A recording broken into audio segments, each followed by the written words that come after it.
And we should now be live. Good evening, everybody. Please bear with me. I'm just finishing gulping down some dinner. So bear with me for a little bit. But it will also give people a chance to pop in. How are we all doing today?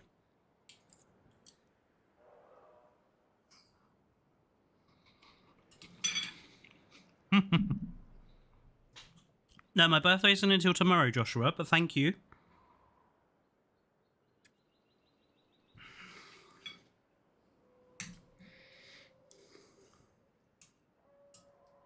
How has everyone's Monday been?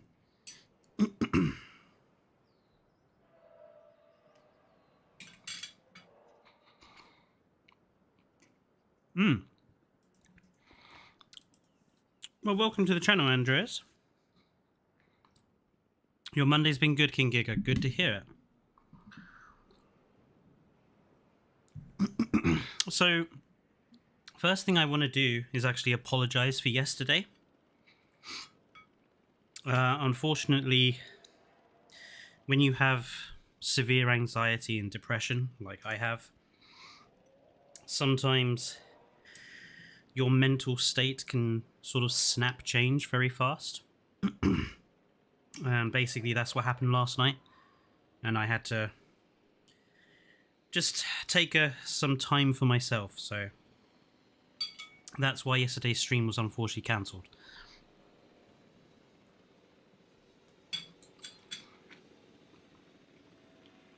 However, we should be able to get this part completely finished in this stream. So this is a 4-hour stream on day 1 of stream week. And basically there isn't much left to do on Canada. Because I've already pretty much gotten most of the other areas sorted. We basically have an enclosure to build. And the rest of this area over here to finish. Once this park is done, we're going to swap over to a brand new park that is going to be sort of the next park in line to be built on streams, and it's quite an important one, but more on that park later. So I'll just walk you through what I've done. Obviously this area here, which we struggled to get built in the last stream because I accidentally deleted it all. I've rebuilt everything around it, put in the amenities again, put in some nice seating area, put in some flag posts and such, some trees, fountain. I thought this worked out quite nicely. People wouldn't come here though, so I had to sort of put another arrival point here.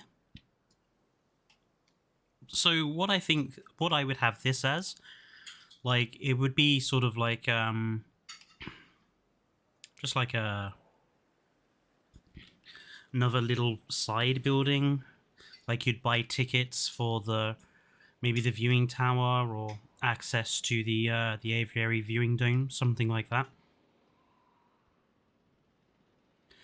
Over here, I decided instead of filling up this sort of area of the back of the park, I decided what I would do is just leave it empty and just have like a bit of a lake in here. Same for this sort of square of path here. I just thought I'm just going to put some trees in here. I wanted some more vegetation up here. And we do also have this area with the amenities on this side, trees in place, some benches, and also a couple of stone archways with a Mementosaurus. I thought made for a nice statue there. So the final enclosure to be built is this enclosure, which will go here. I'm not sure what to put in it yet, so I'm quite open to suggestions for species and for biomes. Did someone say stone archways? Well, I have some that I've made myself, Evo. By putting stones together. Or you could go and... where are they? Or I've got these stone archways, which are the pre-built ones from the Marine Lagoon decorations pack that the mod maker did. I think it's Viral Cyclops, which is also very nice. I'm pretty sure I've used them elsewhere. Did I not put one down here? Apparently not.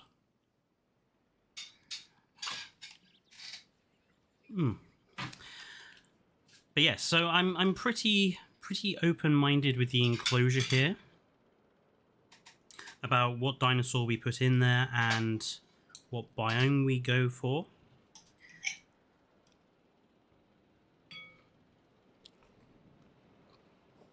So King Gira, I'm afraid the next map has already been chosen, and there's a really specific reason why. But I'm not going to go into that just yet.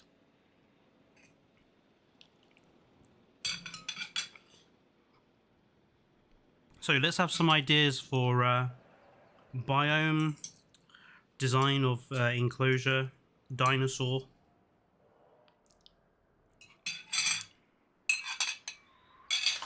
Right, dinner is over, so I can now focus entirely on this. Right, sorry about that, folks. Right, let's get started. Right, we need a dinosaur. Let's go and have a look at the... I've just realised my loading screen may have given away what the next park is. Oh well.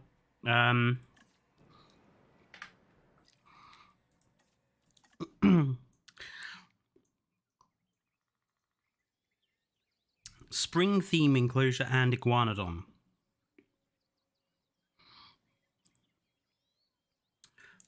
I feel like I use iguanodon way too much. Hello, James. And yes, please don't forget, folks. So I'm going to be a bit more pushy for folks to remember to like our videos and our streams, and to comment on our videos, and also to watch our videos. I have noticed the view counts on our videos have been quite low lately. Please do go watch things. It really does help a small channel like us. But that's all the YouTuber pushing I'm going to do today. So, I feel like I use iguanodon too much in my parks. I really liked this. So this came out this week, the new Centrosaurus mod. I think it looks absolutely beautiful. But we shan't use it in this park.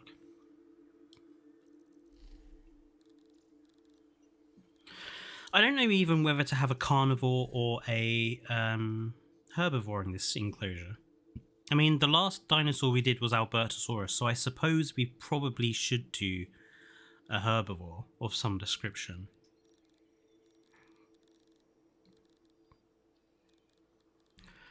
I'm trying to think of one I don't use very often. We've got Parasaurolophus in the park already, so no hadrosaurs.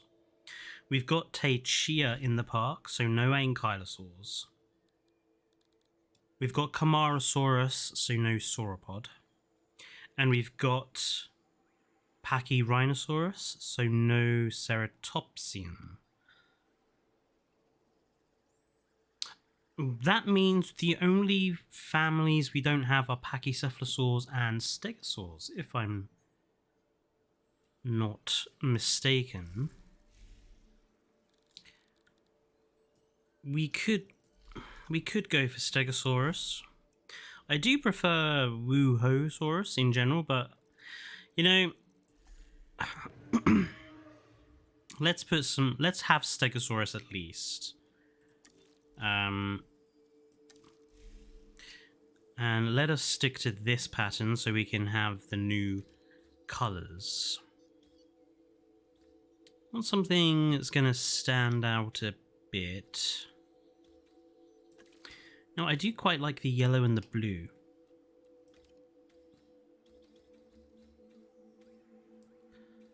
Maybe...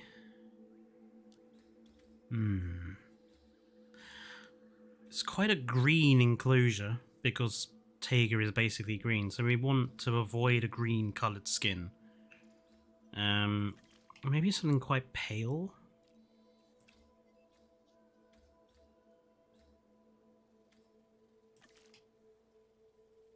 I quite like that, actually. Let's do that. Let me just bring up a notepad file so I can write these down. So Stegosaurus. Males. We're going to go with Svalbard and Kalkorana. Females, I suppose we could just knock the pattern off, or could we find...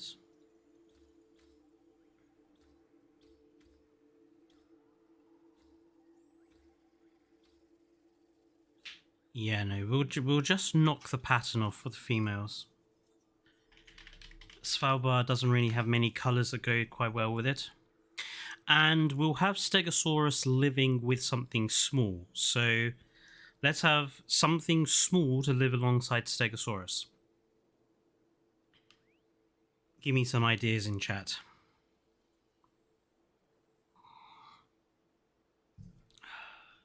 Proceratosaurus. No. So King Giga, I do not mix my carnivores and herbivores. I never do that. It's like my own internal rule. Never mix them. Dryo. Dryosaurus is a bit normal, Cole. I have always put Dryo with... Honk? Do you mean Hermanocephaly? Honk. I haven't used Hermanocephaly in a while, actually. Okay. Because that's how the lore is, exactly. Let's see then. Let's go with... I quite like something that stands out again very nicely. Oh, I like that.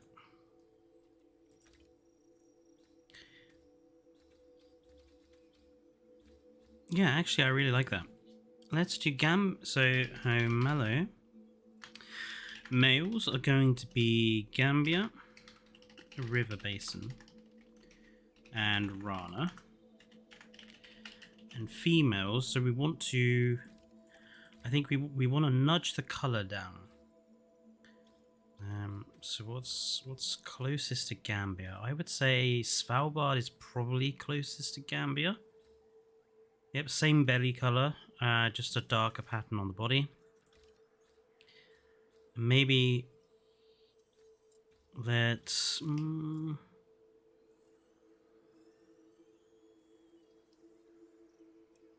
Well, so the male was that and that.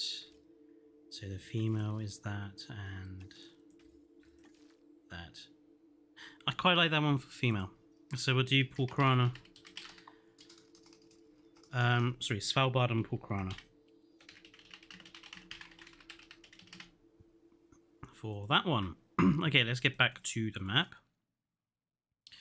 Draco Rex is a good idea. I very rarely ever use Draco Rex.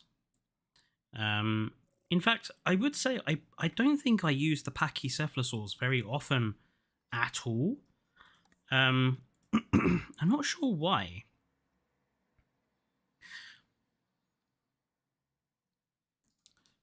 I think maybe because I think a big problem with the Pachycephalosaurs in this game is that they all have pretty lackluster skins. Apart from Hemalocephaly, the Dracorex, the Stygimoloch, and the Pachycephalosaurus, they all have some pretty poor skins. And I think that's why I don't use them very often.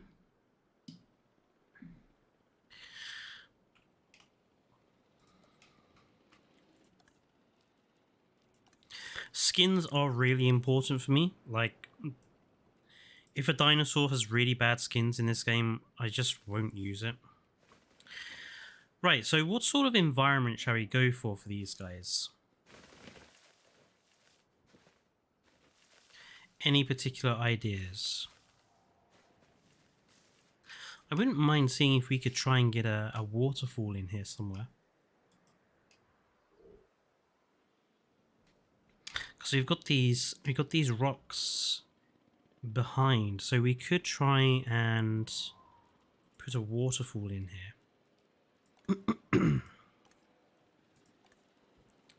Where are my waterfall sections? Here they are. Right. Could we squeeze one?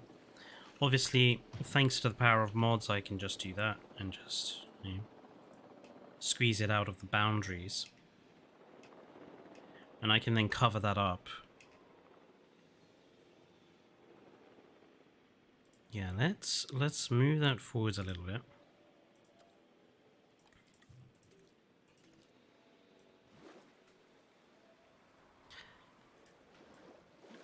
I don't want too much water. And I must remember I've got Homalocephales, so we need to make sure the water doesn't cut off the entirety of the enclosure.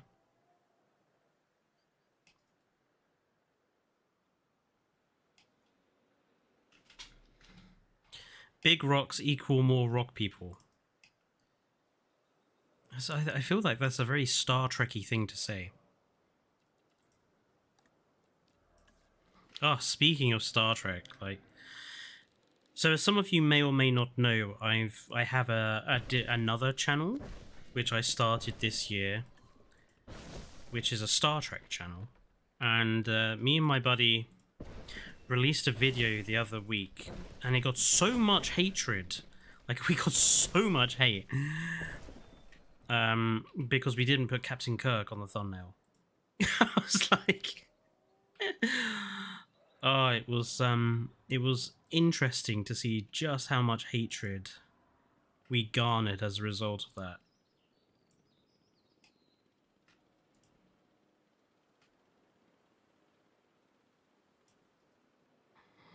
I should know, I mean, I am a hardcore Trekkie. Like, I love Star Trek, but I cannot stand Captain Kirk. I think he really hasn't aged very well at all as a character. And it was quite surprising to see how many people are still hardcore pro Kirk in this day and age. I need a few more trees.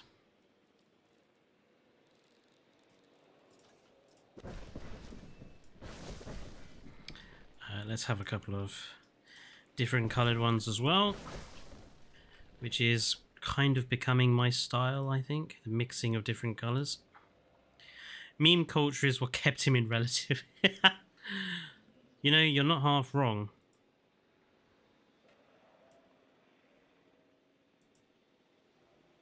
It's surprising as well because, you know, William Shatner himself was never very, like, after Star Trek's success, he was never really much of a outspoken supporter of Star Trek in general. He kind of didn't like it because it felt it typecasted him. And it's funny to see that in later years he's trying to, like, re-engineer himself as this, oh, massively pro Star Trek person and everything. And it's almost kind of embarrassing, really.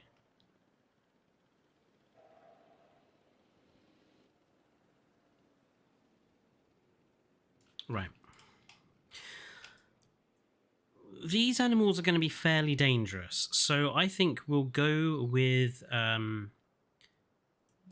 viewing windows for this.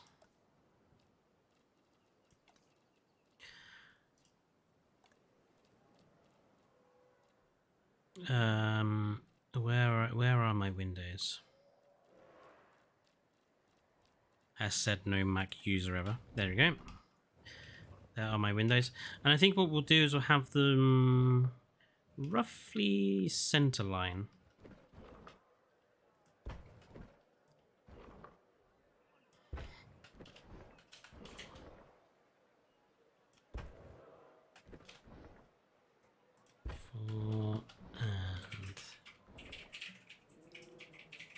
5.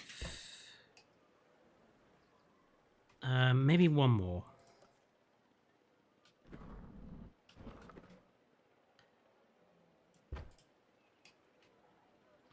Yeah. And then the rest of this enclosure we will, I think, surround... I don't want to use the concrete fence. I really don't like the concrete fence. I think it's just unsightly and ugly. Like Donald Trump. So maybe I might just use these concrete walls instead.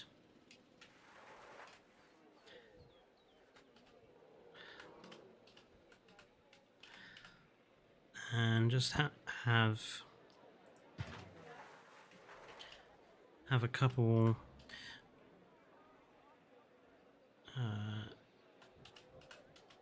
I don't mind if there's a bit of a gap, because a gap we can use. Like we can fill stuff in on that gap. Same here. Gaps we can use. It is, as Evos says, waste space in your parks. Like, one of the things I detest the most about parks I see people put on Nexus or in the Discord, it's like parks that are just 100% path and enclosure. Waste some space, put some trees in there, put some decorative flair in. Don't just make it all about path and enclosure.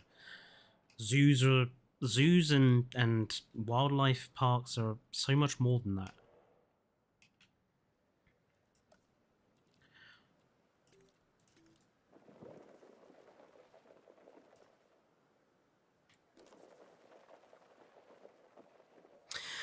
Since this is a long stream, and I'm not going to rush my way through, I thought we'd do some Q&A as well during streams. So this is your opportunity to ask questions, whether it's about me or about Triclaw or... you know, as a history teacher, even if you have some burning history questions you'd like me to answer or like my views on, this is your opportunity to ask me them as well. So, if you have anything you'd like me to talk about while on stream, let me know in the comments. I'm just going to line the edge of this enclosure with invisible fencing.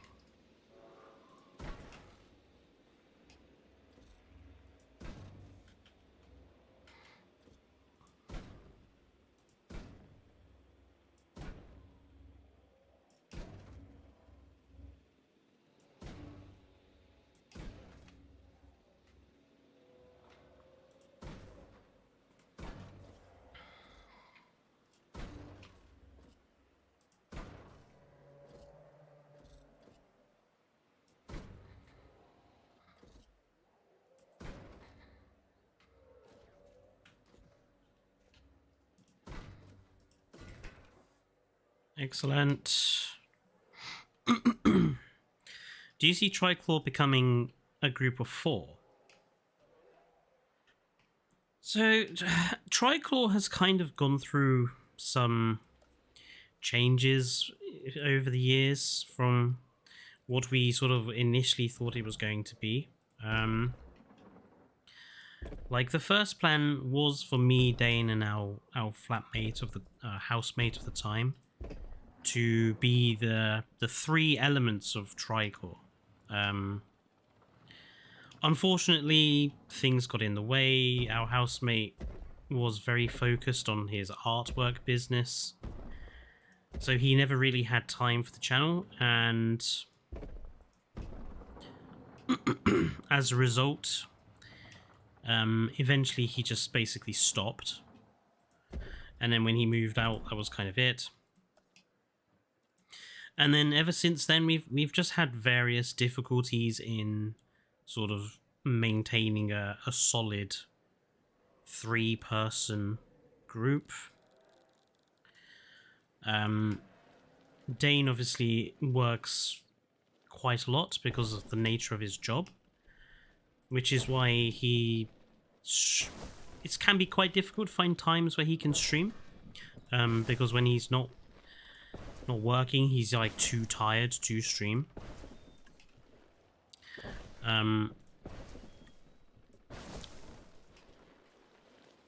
These days I see Triclaw is our name. It doesn't necessarily mean the same thing that perhaps it was supposed to when we started the channel. It's different now. You know, Triclaw is our name. And it's not really... It doesn't really have a distinctive purpose like it was supposed to when we started, so...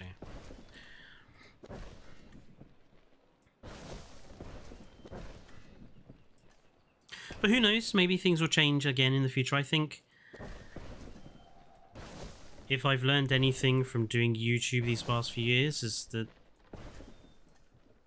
you kind of have to think about not being scared to change stuff up from time to time, or to just go with the flow. Sometimes it's not about necessarily what you think it should be, but sort of what it turns out to be, if that makes sense. I think too many people get too sort of stuck in thinking of sticking to, you know, one grandiose plan they had from the start, and that sometimes I think can be a negative. I think if you're willing to sort of change it up and go with the flow and not be so dedicated to one idea, I think that helps. That's just my small tuner perspective on it, though. How long has this been in development? This park? I don't know. I think about 4 streams. I think 5 streams, something like that. It does tell me, doesn't it? There you go. 18 hours. No, 18. Yeah, 18 and a half hours of work so far.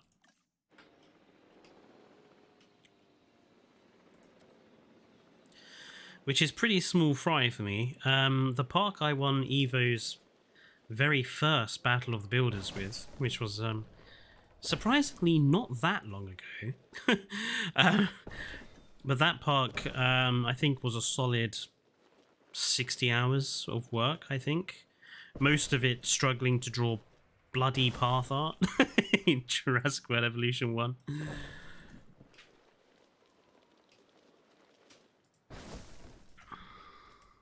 But, you know, I won, so it was worth it in the end.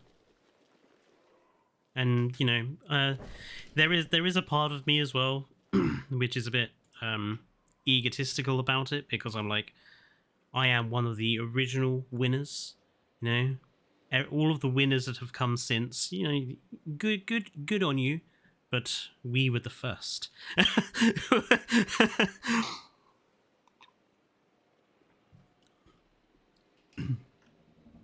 Okay, I think I'm happy with using these concrete fence lines. I think I'm happy with that. What shall we go with in terms of biome? I'm thinking, let's go for something with a bit of a Isla Sorna, Lost World sort of feel, I think. Because I think a lot of the biomes we've gone for like a mix of tree types, gone for like snowy fields and stuff. We haven't gone with like a proper hardcore redwood sort of one. So let's go with that. I used to love doing redwood enclosures on Jurassic World Evolution 1. It was one of my favourite types to do. So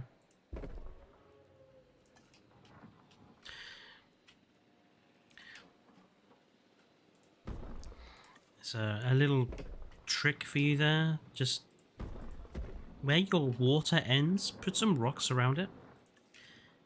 Can kind of help cover up the fact that your water is entirely fake. Oops. Shift? Is it shift? Space. They changed the controls from like day one, and it's always maintained the confusion for me. There we go. B, thank you. Yeah, happy-ish with that. How many rocks do we want in here? I think we want a couple more. Maybe around the waterfall area, just to help bed it in a bit.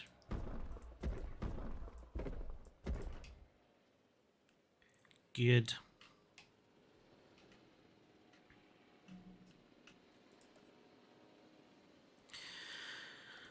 Right, so obviously doing a sequoia forest, we're going to need a lot of placed trees.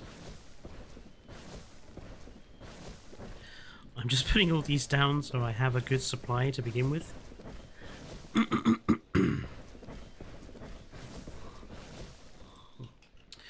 Okay, so we're going to start with placing trees around the rocks first. That's how I always design my enclosures. Start by placing things around rocks. Rocks are kind of a natural place where trees and stuff grow anyway, because, you know, seeds and stuff get lodged inside cracks and crevices, and then water goes in there, which keeps them, you know, hydrated. Hydrated? Is that the right word for adding water to a plant? I mean, I know it's obviously a human word, but is that what you would say for a plant? Keep the plants hydrated. Let's put in one there and one there.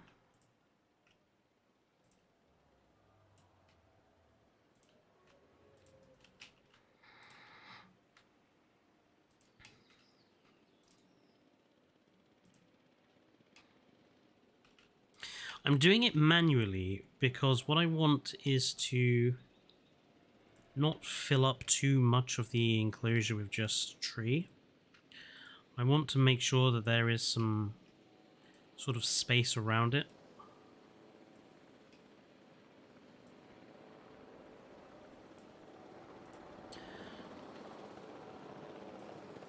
I am going to be quite heavy on putting trees down along the fence line though.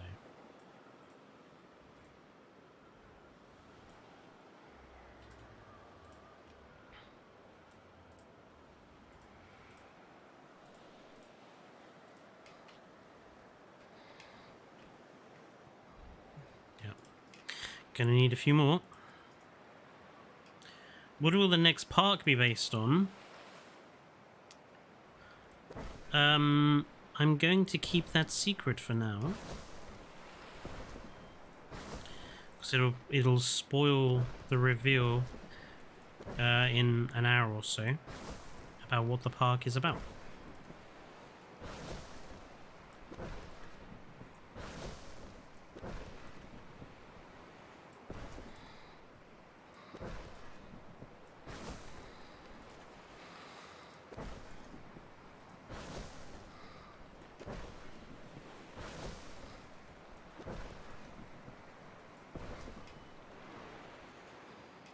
Good. Let's have another patch here.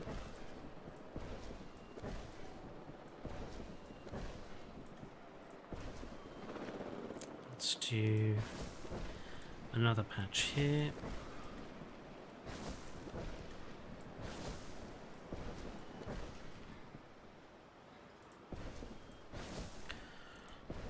A couple along the river.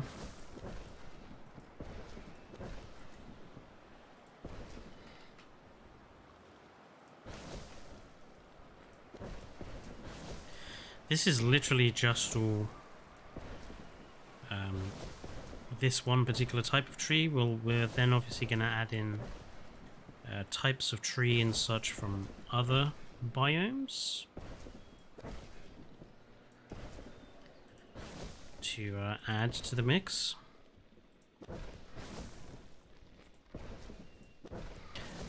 As well as bushes, obviously. Can't go wrong with a good bush.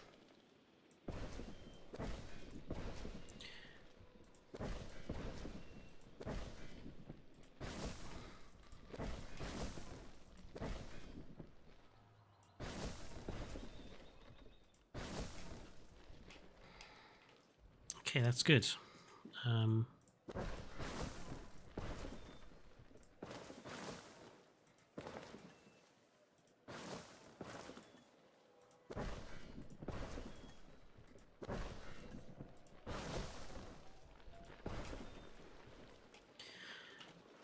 Key thing about making vegetation look good in this game is layering it. Like, you've got to have lots of sizes and shape. Otherwise it will look very fake, so always layer your vegetation. Difficult to do obviously in the base game without free build, but if you take your time, that's looking good. Right, next biome of tree.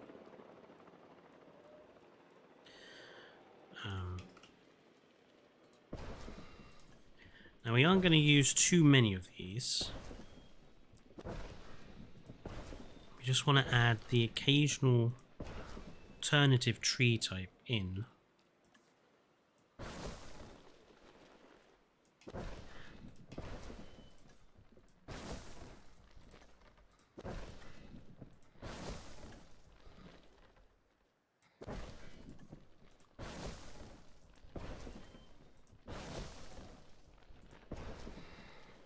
Good, and we'll just add a couple of other colours in.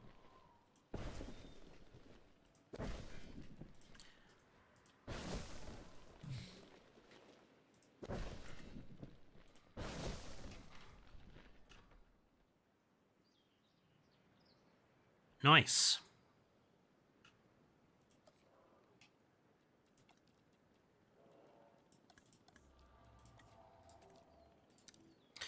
Right, next thing is to do the ground textures. I'm going to cover it all in the basic dirt to begin with.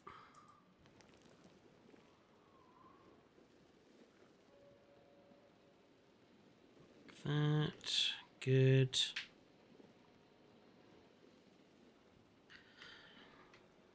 Right, and then we're going to re-add in the sort of grassy dirt around all the patches of trees and along the river.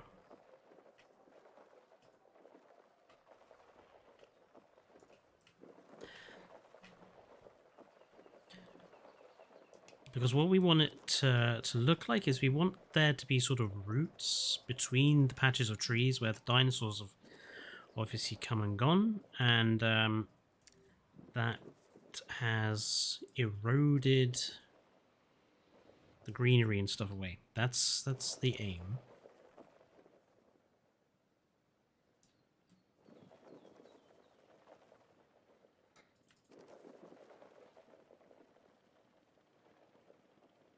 There we go.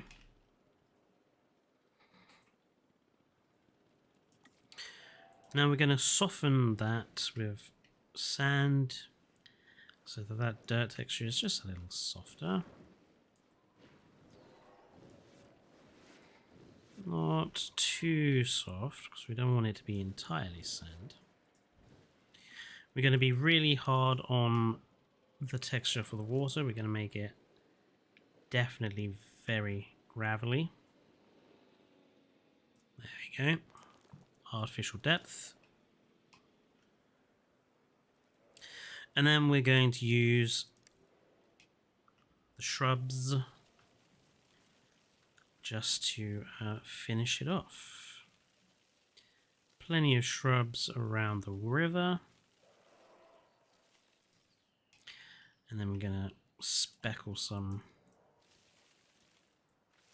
around our foliage. Again, not too much. We want some bare patches.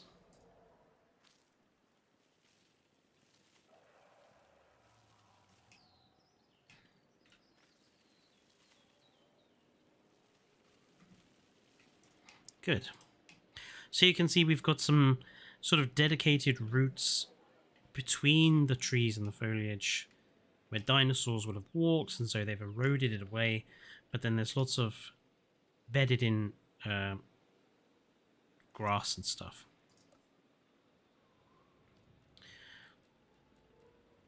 I'm reasonably happy with how that has turned out.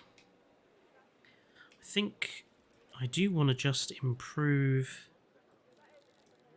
this area down here.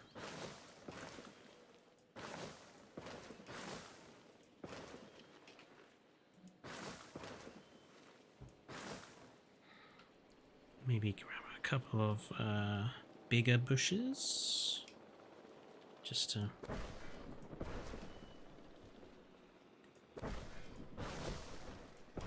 I do think sometimes the sort of bare logs can be a bit of a distraction.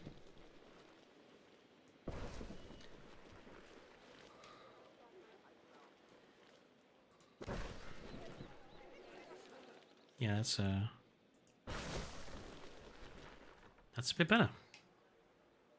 Yeah, I'm very happy with how that has turned out. Good. Explodinator, your scientist video was really good, but I made another post on the Reddit going over some changes that I don't think it fully addressed. Yeah, the scientist video,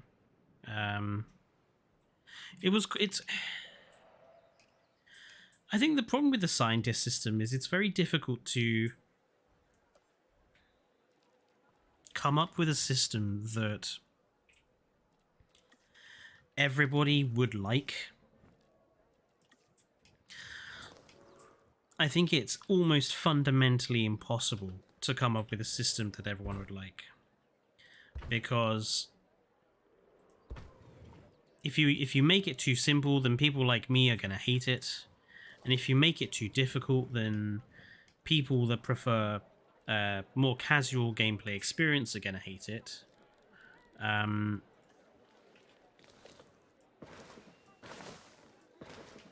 There's just no way really to win. Like, the best you can do is come up with a system that I would enjoy, and I think I did. I think the system I came up with I would be happy to play with. But I also understand that for some people there were certain elements, like the removal of fast forward. I know that Evolution Square was like, you're removing fast forward. That was basically her hard limit. But then I would say, like, yeah, removing fast forward, but the only reason that fast forward is so important for this game as it is now is because it's been poorly designed in the first place. Like, I happen to think that if you designed the game better, you wouldn't actually need fast forward. Like, JPOG never had fast forward, and I never felt bored or tired of how it was doing itself. Like, that's just my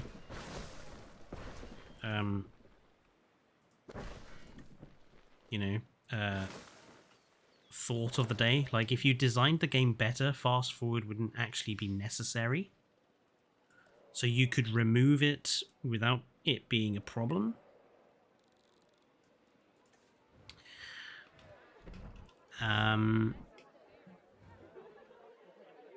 Most YouTubers I've seen, birthdays aren't in the first 3 months. I don't know, actually. I'm honestly, I don't know any other YouTubers' birthdays, so I can't comment on that.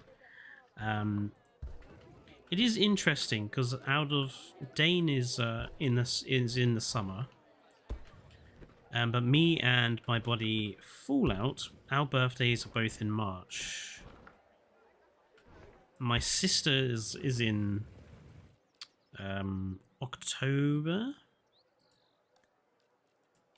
Yeah, October. I'm pretty sure I'm like the first or second in the family. That lovely blue light UV glow, which I think works so well around these windows.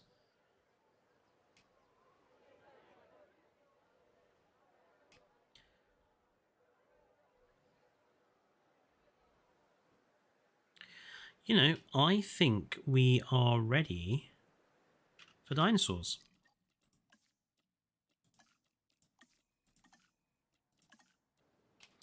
So let's go make our stegs first.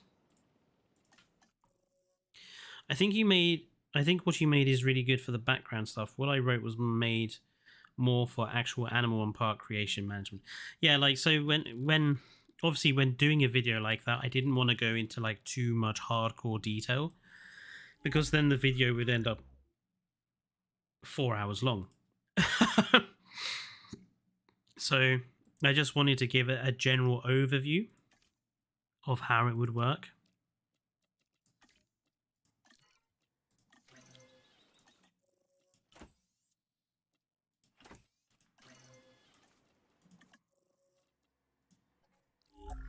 Scientists should be replaced with different people who do different jobs and don't require skill points. Exactly. I mean, that's fundamentally like what I wanted to do with that system is get rid of this perception that only one employee type is required. That for me is the biggest area where the scientist system falls down. Is by focusing on just one single type of employee, it makes everything else in their game sluggish. Because, you know, you can't... If you send scientists off to go and do expeditions, you then don't have enough to do incubations. And if you send them off to do incubations, you don't have enough to do research. And if you can't do your research, then you're stuck waiting. And it's like... Because the scientist system boils everything down to the scientist, as I liked to say in that video, like because it boiled it all down to one employee, it actually slows every other part of the game down as a result. If you just added a couple of extra staff types, the game would actually work really much more fast. So again, you probably wouldn't need the fast forward system as a result. The scientist system worked. The problem is because guests don't bring revenue. A game like Roller Coaster Tycoon 2 had moments that guests would buy necessities and jump your revenue.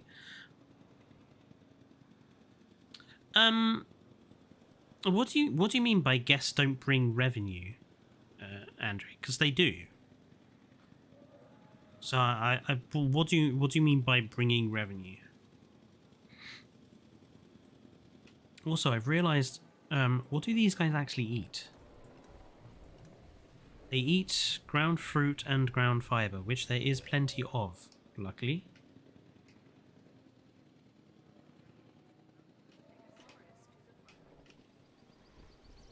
I think this color combination works well. Let's go get the Homalocephaly.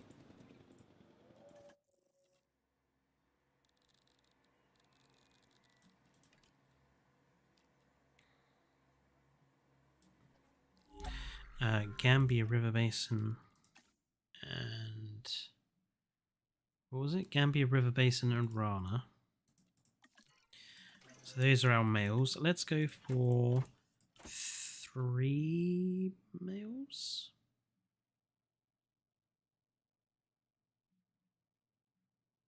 Let's go 2 males. And let's grab females. Just another little tip for you. If you do parks with male and female dinosaurs, remember that equal numbers of males and females is not naturalistic. Usually it'll be 1 male to a harem of females. Like there are some species, like certain species of birds, which it's literally 1 male and 1 female that mate for life. A lot of animals are not like that though. So I've always found that, especially with plant eaters, sort of go with like 1 or 2 males and then just do quite a few females. It also helps to make the males stand out more. Svalbard and Pulkrana. 1, 2, 3, 4, 5, 6, 7, 8. Let's do 6. I don't agree with what you said, Andre, because you incubation for T-Rex didn't tell me well, and this was before we didn't need scientists. I had to wait till the update to add the Rex. Yeah, there were lots of problems day 1, I would say, with the game when it first came out. The fact that you had to use the scientist system in Sandbox day 1, what a fucking stupid idea that was. Like, I cannot countenance that idea. Who in the right mind of Frontier thought that making people play with the scientist system on in Sandbox was a good idea? Who thought that? Because whoever thought that should be fired. Just sack them. Whoever came into the room and said, you know, for Sandbox play, we'll just make sure we won't give people the option to turn the scientist system off. He should have been punted out of a window.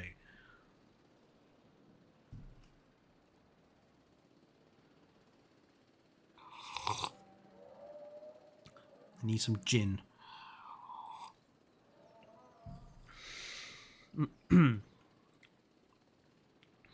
What if it was the person who created the challenge and punt him out of a window? I'm sorry, because I know it's the guy.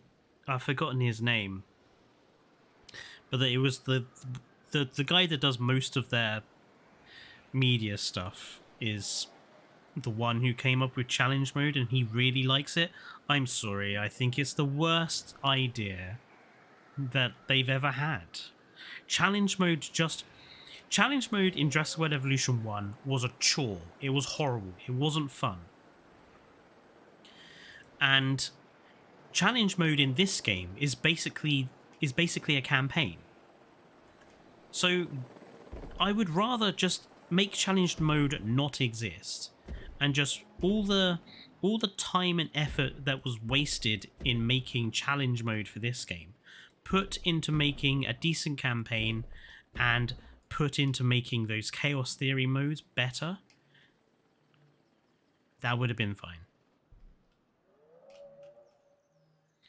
Right, all of our animals are in the enclosure. Our stegosaurs. You know, I think that concrete it's a little flimsy. I would like it to be a little higher, but I prefer it to the massive concrete fence we have in game. If each guest actually was a guest and brought food, drinks, souvenirs, and paid for rides like Operation Genesis. Ah, right, I see. Yeah, I understand in that case, yeah. In revenue is not per guest, it is based on some mathematical formula in the back end, and the guests we see walking around are literally just a particle effect. The guests walking around have nothing to do with the park revenue. Yeah, so in that case, yeah, I completely agree with you. What I mean, it does shock me that the guests in this game are worse than the guests we had in JBOG in so many different aspects. A game that was a lot older and made on a lot more restrictions. Where have all of our Homalocephali gone? Oh, there's one.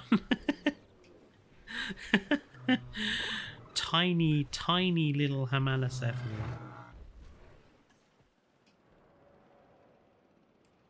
You know, I think that works as a really nice enclosure. I like the combination of I do like combinations of like a really big chunky animal and a really tiny one. Like Homalocephali and Brachiosaurus, for example, works really well. And I think the waterfall adds a certain something. Yeah, brilliant. Right, let me show you what was going on down here. So this is the hotel area for the park. And it's sort of like its own little distinct area, complete with geothermal swimming pool in the back. It's the only time I've used these what do you call them?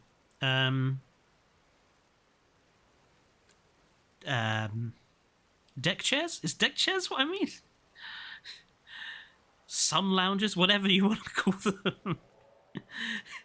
It's the only time I've used them so far for this little geothermal spring area with a couple of statues around and some fountains.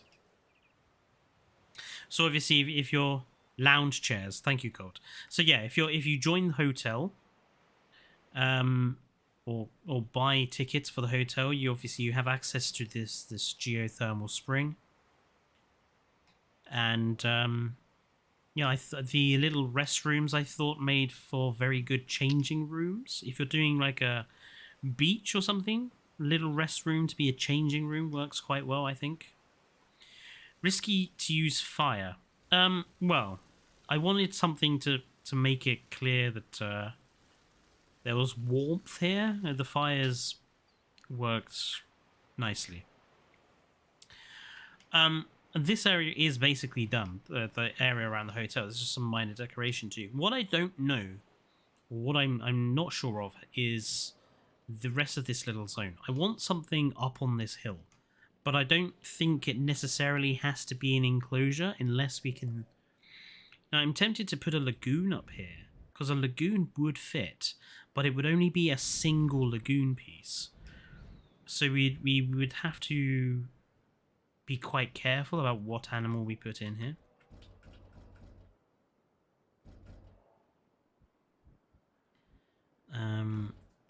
Also, I'm trying to remember, do the galleries and that, do they snap onto where the arrows are? Okay. So let's get rid of that. Let's put a lagoon in there. There we go. Obviously, we'll put the trees and everything around it again. But let's just build up this area first. So I do feel another lagoon would fit, you know.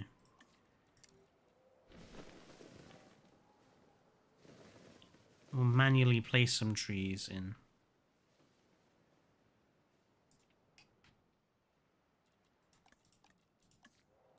We'll smooth out that terrain there.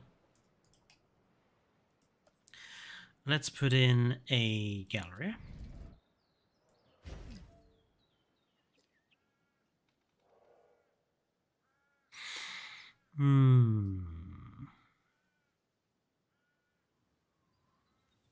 Do I want a gallery or do I want something a little easier?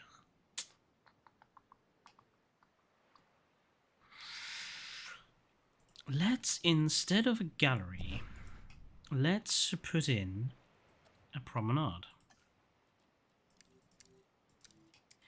Now, how far do we need to dig down? That's probably not enough. That would probably be enough.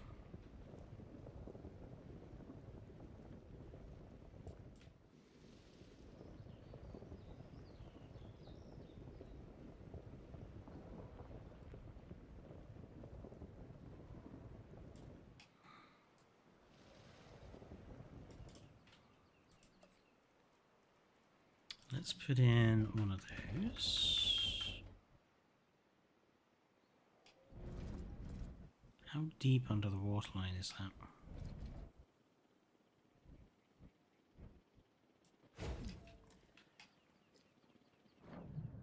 Is that deep enough? Oh god, the camera controls for lagoons. I mean, honestly.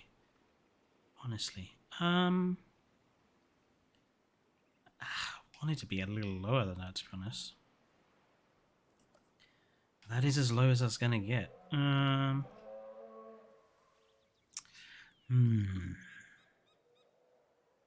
I'm not even sure what animal to have in there yet. What shall we have in this lagoon? Give me some ideas. Where is my...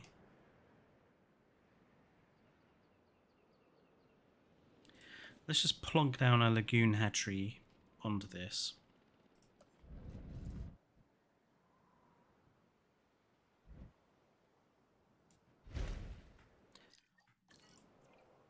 So these are your options for lagoon animal. We already have the Mortorneria, the Archelon, and the Bungartias. So those three are already in the park. So Dunk. For a single lagoon piece, I don't think Dunk is big enough. I don't think a single lagoon section is really big enough for a Dunk. It's a bit restrictive.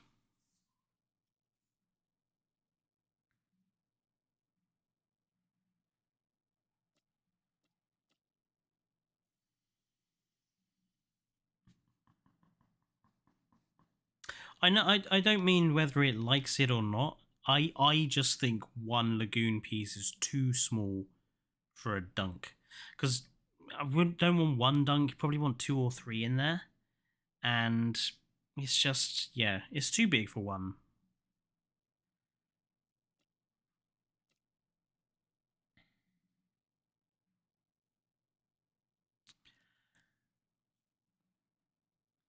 Dinosuchus could be interesting.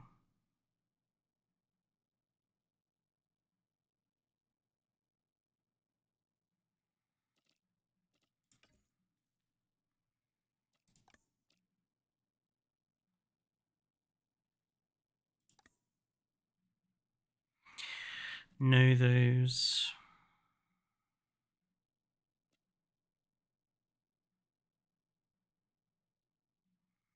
Let's do a few Nothosaurus, and we'll maybe put some Tencanthus in there as well as like a surround. So if we are going to have Nothosaurus, we need to put its rock in.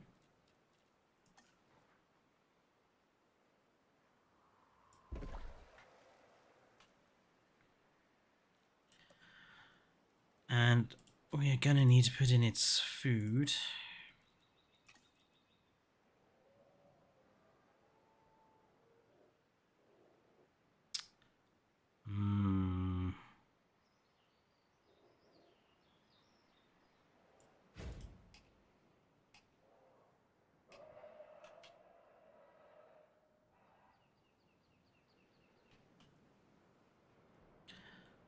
Just don't think I can squeeze 2 in here. It's annoying. Like, if they tidied up these borders, like 2 lagoon pieces would fit in.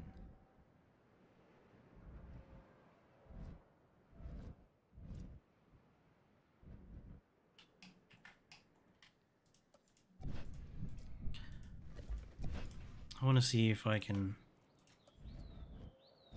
do it.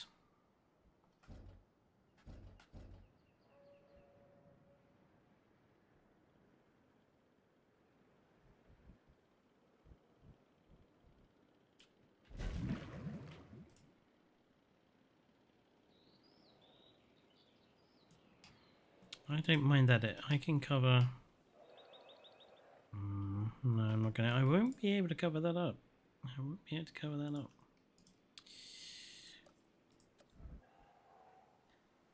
Yeah. Damn it. It's 1 lagoon piece only. Damn, that's annoying.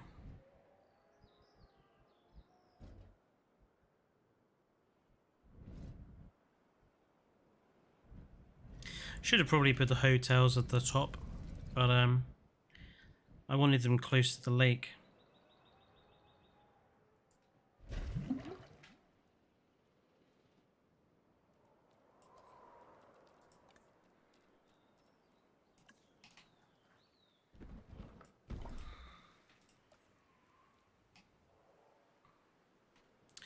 Right, let's since we're having dinosaurs and we want them to be viewable from the surface, let's return the terrain to something a bit more normal.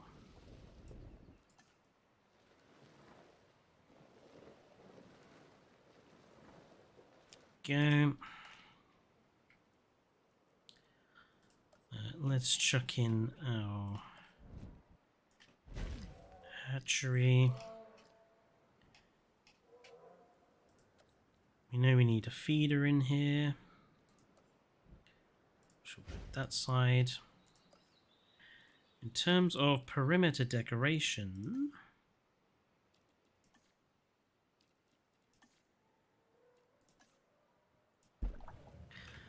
let's go with the fountains.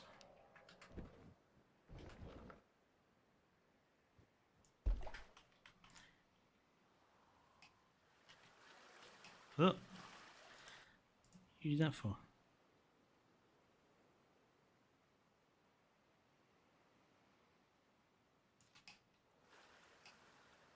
Still way too high.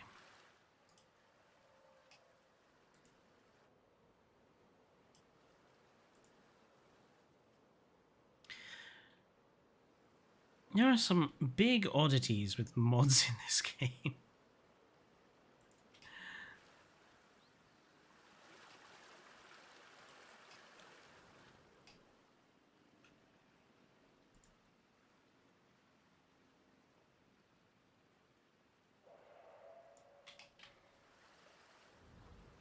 That's better. You could use the heat lamps again. Yes, we'll put in some heat lamps.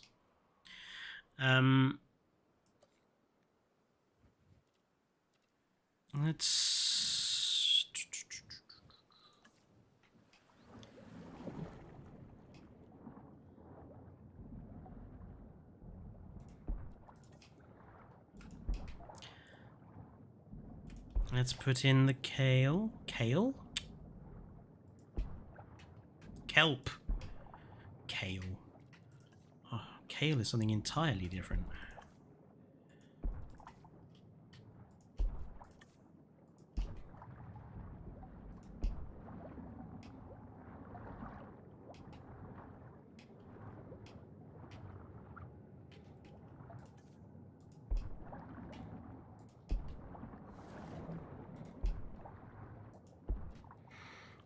Rocks.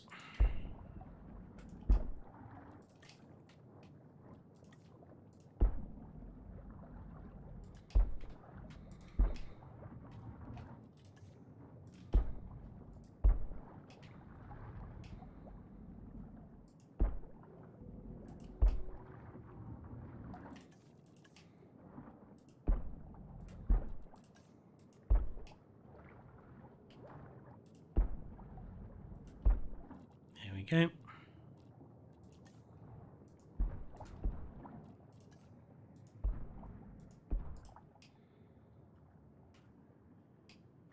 A nice amount of kelp forest for our dinosaurs.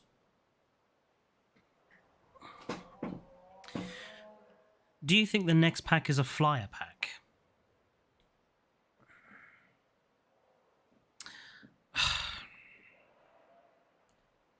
I don't know.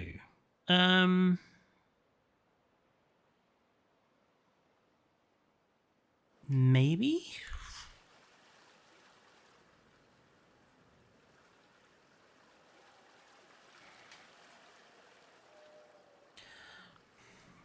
I mean, I know that they're basing the idea off the screenshots that they have been posting, which kind of was a hint last time. But honestly, I'm not 100% sure that Frontier are that intelligent. I think it may have just been a coincidence. I think there is a danger in prescribing method to what Frontier does sometimes.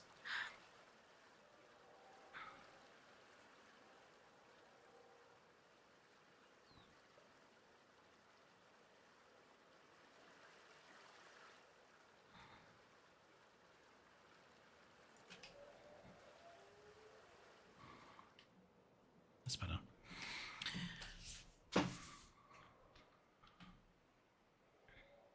Honestly, kelp not being in the... Yeah, so I agree with you, Andre, that we badly needed more decorations for the lagoons.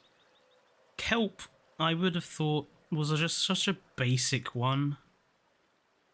Like, it's such a basic idea. And I'm really surprised that we still do not have it. And it can't be that they, you know, they've seen this mod by now. They've seen us asking for it. Like, they know we want it.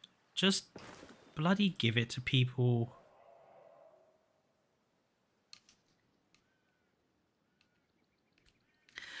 Yeah, I mean, it is possible that it's a lag issue for consoles. Maybe that's why they didn't put it in. Hello, Righteous Ham. And, oh, I completely forgot to share the stream on Reddit. I was like... I knew there was something I had forgotten to do. Oh well.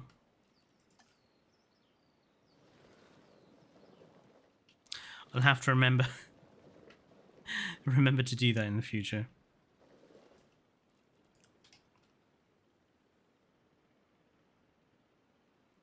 Have I seen the new PK update? I have seen it, Egats. I haven't played with it yet directly. Like, I haven't experienced the content for myself yet. But I am fully aware of the update. Looks good.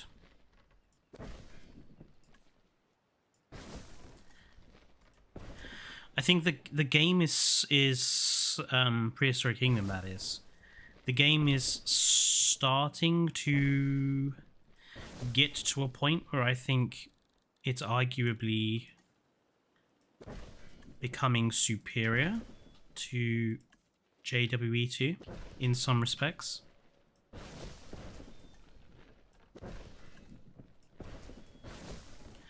JWE2 will always be the better game.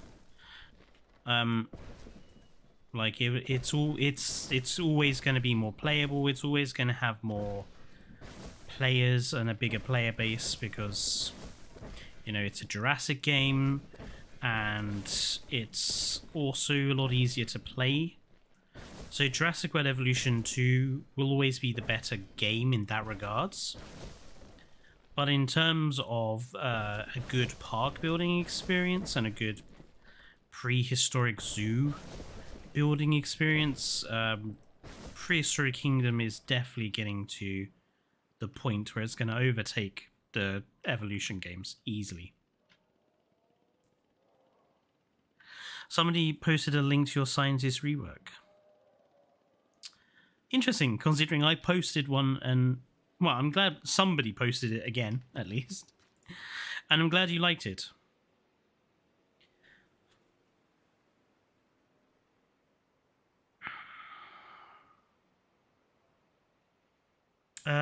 Shall we go and pick some...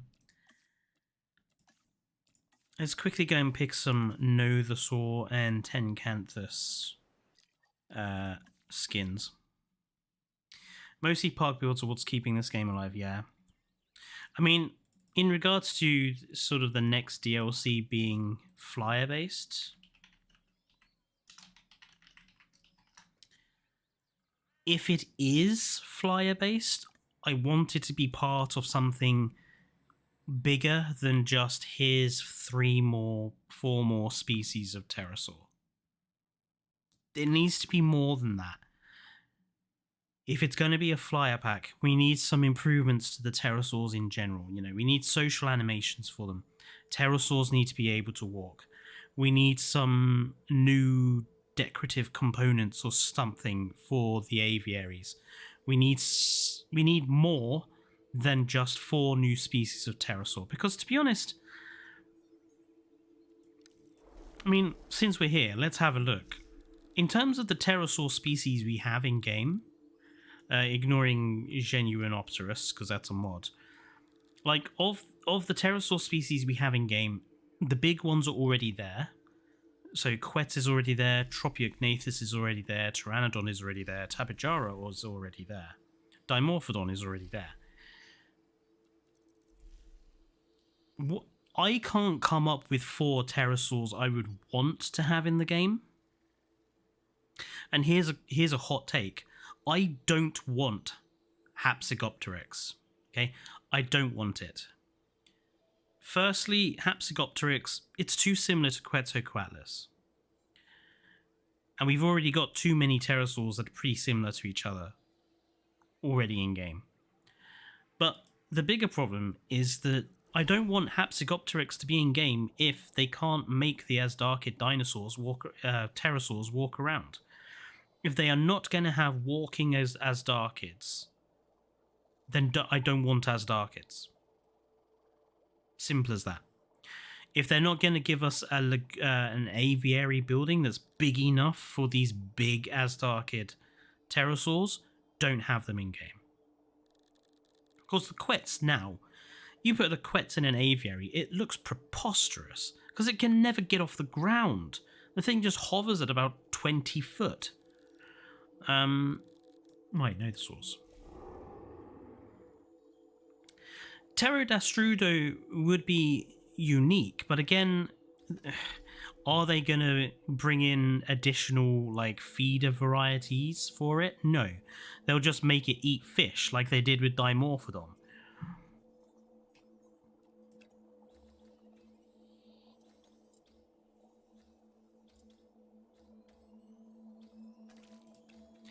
And like the result of that is I cannot think of 4 pterosaur species that I would want in game. Rhamphorhynchus is like an obvious one, but I think that's only because of Walking with Dinosaurs. I don't have a particular fondness for Rhamphorhynchus apart from the fact that it was in Walking with Dinosaurs.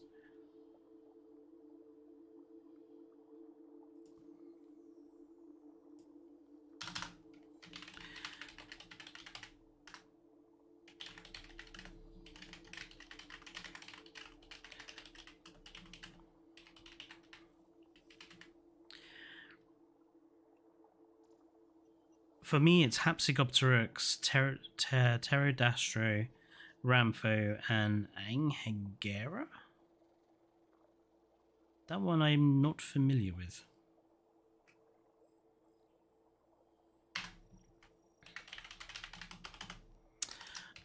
Female skin for the Nothos. If that's the male variety, let's make that the female variety.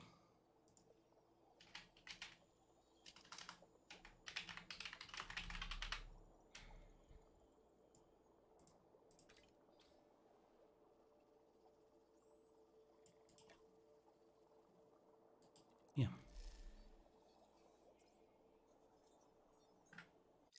Oh, and we were going to put some 10 canthus in here, weren't we? Let's go with...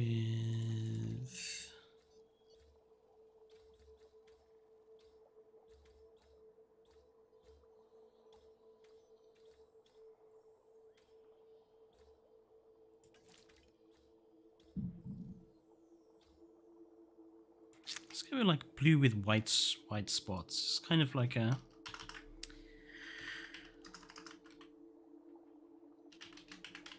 kind of like a tuna then. Limpopo River and Pulkrana.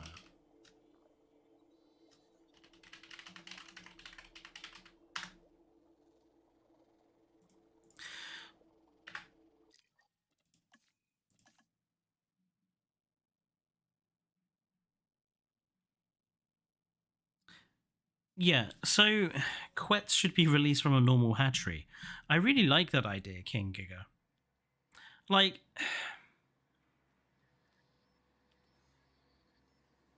I honestly think it would be interesting if we had two versions of Quets. Have the aviary version, but give us a version that we could release from the hatchery instead. So we could have the flying version for the aviary, or we could have a walking version coming out of the hatchery.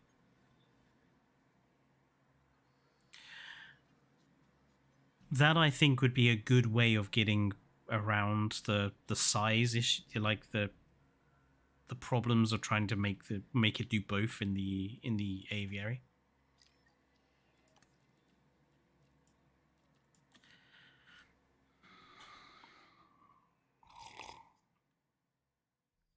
But yeah, unless they're going to do, you know, with any possible flyer DLC, pterosaur update, whatever, unless they're going to go fully in on it, and given the financial trouble and given the redundancies they've made, I doubt that's going to be the case.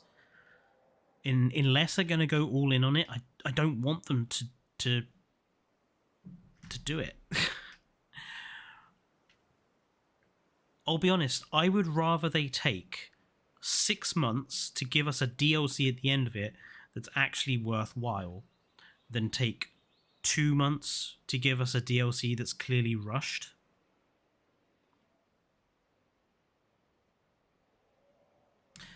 Yes, Righteous Ham, Frontier has not had the best of years last year. Their I did actually do a video on it. They're not in a good place financially.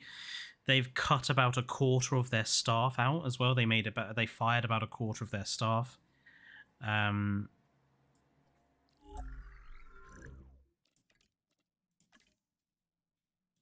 It's not good.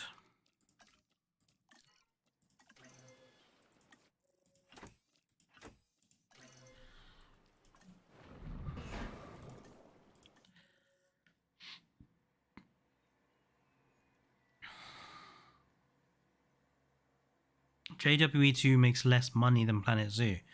That's Planet Zoo and JWE2 are basically their biggest money earners. The problem is that Frontier spent loads of money getting other games, basically. So they have the license to make Formula One management titles, but the Formula One manager games didn't do very well. Elite Dangerous isn't doing particularly well, which is the other big Frontier thing. You know, they made a couple of Warhammer strategy games that didn't do particularly well. They invested a lot of money into these new game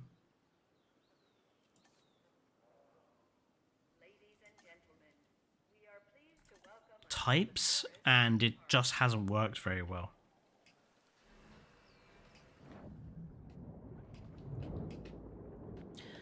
There's our males, grey and red. I do hope this kelp doesn't get in the way of the lagoon rocks.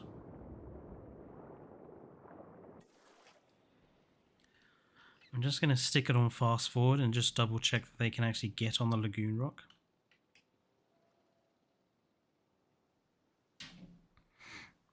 One would assume they should be able to.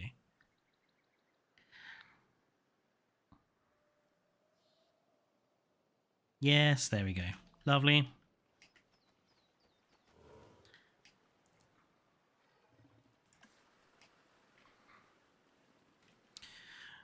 And yeah, let's put a couple of 10 canthas in here.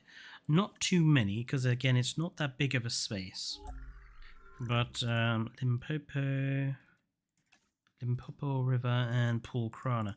At some point, I want to do... So one of the ideas for a video I wanted to do, but it probably won't be until towards the end of March now, is to do a video looking at all of these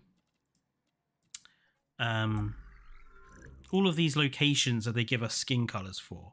To do a video on basically what they are, like where in the world they are, and try to also connect them to the colors, because it seems I don't think the name they give to some of these colors is random. There's obviously a reason for it.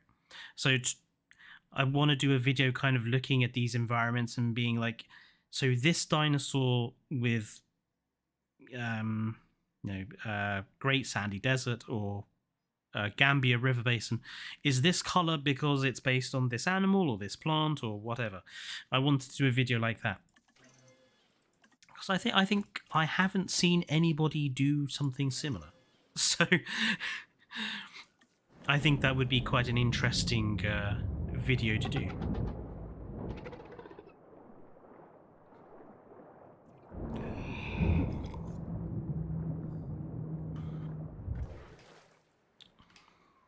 Yeah, it's a little packed, but that's fine. Right, let's put in our gallery.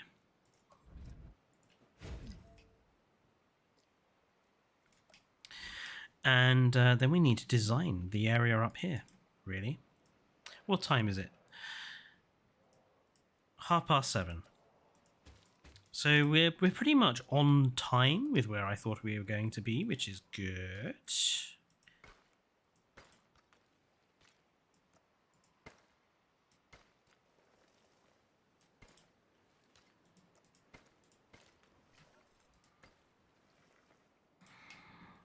Why am I dinosaurs fighting?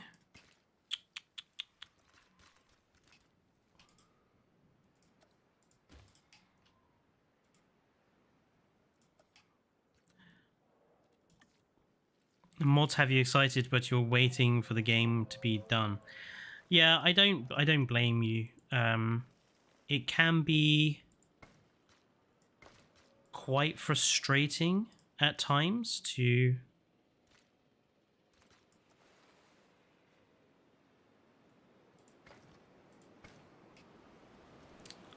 repair the game, obviously, when it does an update and it throws all the mods out of whack. It can be very frustrating to have to go through and sort them all out again. It's one of the reasons I haven't updated the path mods I made, because I was just sick of constantly updating them, because every time they would do a big update, they would mess around with the files and it would just screw it up. So I'm waiting for the game to finish development, which I don't think will be very long. I think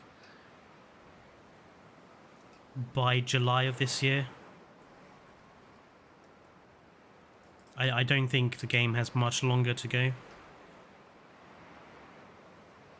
It's just my thinking.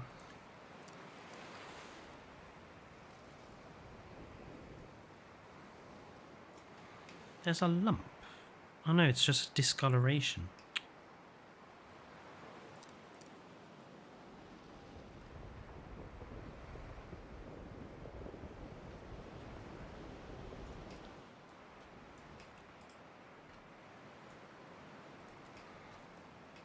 Honestly, I feel like a lot of non-indie companies are doing poorly. Yes, a lot of game companies are doing. Okay, actually, let's qualify that. Game companies are not doing badly. They are, however, laying people off in record numbers in order to try to make themselves look more financially stable.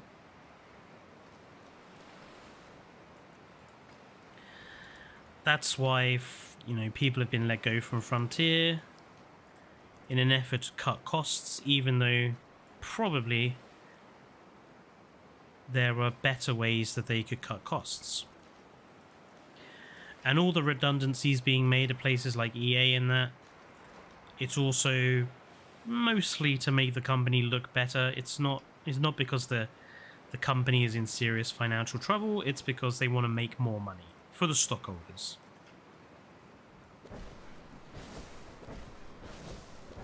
So it is always worth remembering that.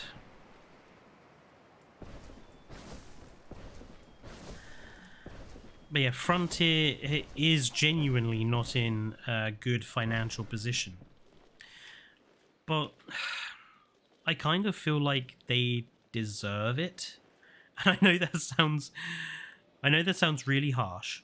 And I'm going to justify it. I kind of think they deserve it because when I look back at the launch of Jurassic World Evolution 2, I cannot understand why they thought it was acceptable to release the game in such a terrible state.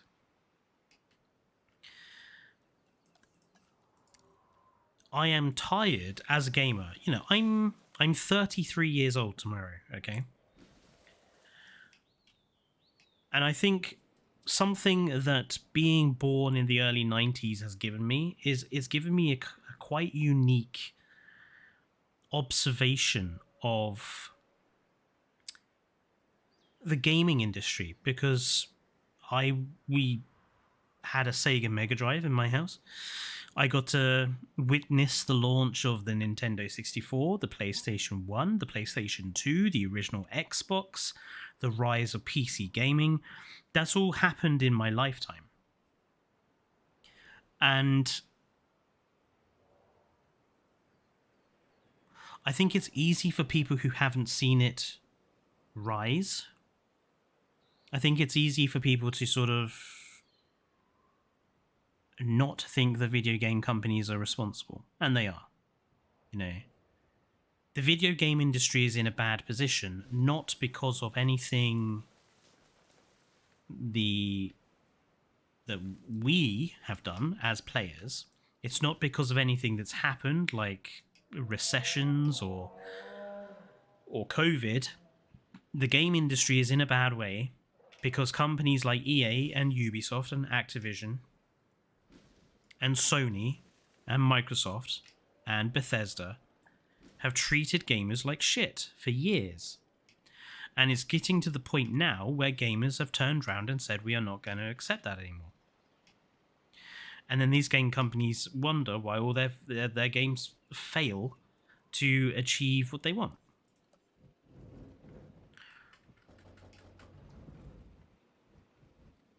And when I think back about the launch of Jurassic World Evolution 1, good God, it was bare bones. It was horrifically bare bones.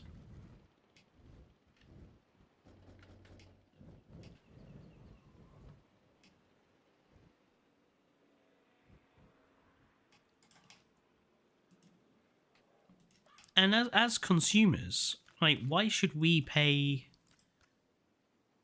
£70 now? That's the new going rate for a video game. $70 or 70 quid. Why should we pay 70 quid for a new game that launches missing 90% of its content because the content has been carved out for DLC later down the line? Why should we pay 70 quid for a game who then it doesn't run correctly because the game has been not optimized and it requires day one patching for weeks to get it to a playable state? Why should we as consumers accept that? We shouldn't. And slowly but surely, I think more and more people are kicking back about it. And what's happened is the gaming industry is starting to collapse, it seems. You know, there's a big problem with layoffs and stuff. And it's horrible because the people that are suffering are obviously the people that work in the industry. You know, the people that actually make the games we love. They're suffering too. they're the ones that get burned out. They're the ones that have to put up with being made redundant. You know, they're suffering as well, because at the end of the day, the people who are responsible for all the problems, that being greedy shareholders and people like Bobby Kotick, they are not going to suffer because they've already made their millions. It's the rest of us that do.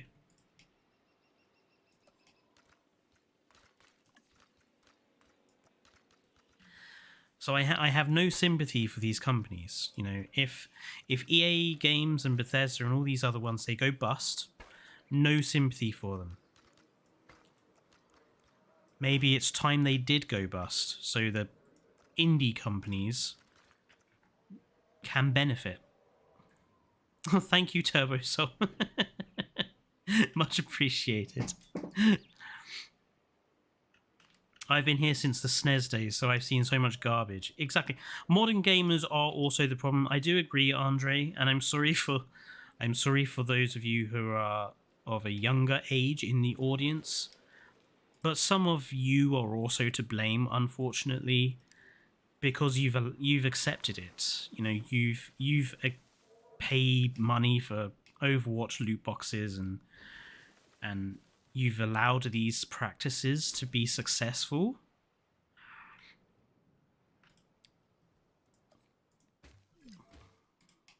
So I do apologize, but modern gamers, you are part of the problem.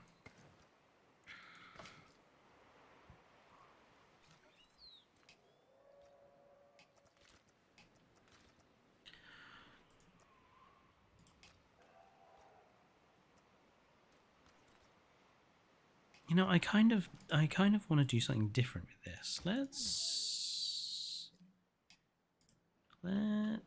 turn this.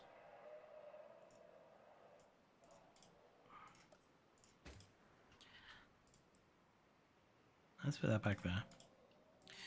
I kind of feel like I want to curve this and have it sort of going up and around, like a kind of forest path.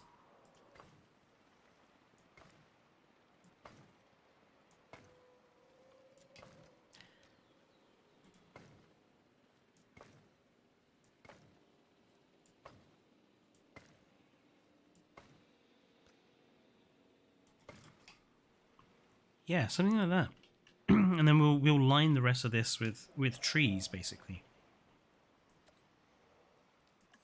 So we have like a bit of a forest path. I might put some like dinosaur statues and stuff in there. So we've got like that sort of similar sort of thing going on. Let's what time is it? Oh, we got time. We got time. Keeping an eye on the time because, like I say, I want to get to the second park we're going to do in this stream. But also because I might kind of do a little mid-stream break in a second, just so that we can have a talk about some things. Because I know that while I've been doing this, I've been missing messages. So if I have missed messages you've been directing at me, I apologise. I've just been wanting to get this park finished. But if you hold on for the mid-stream pause, we can have a talk about it there, okay?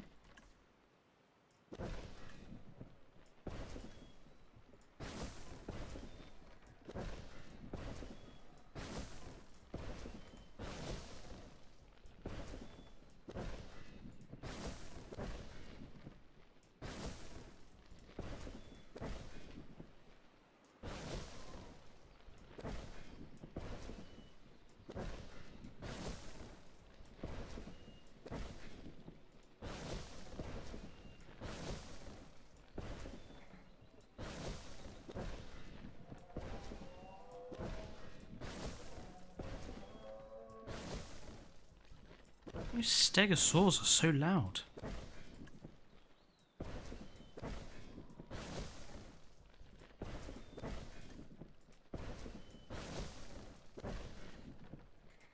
You know what I would love?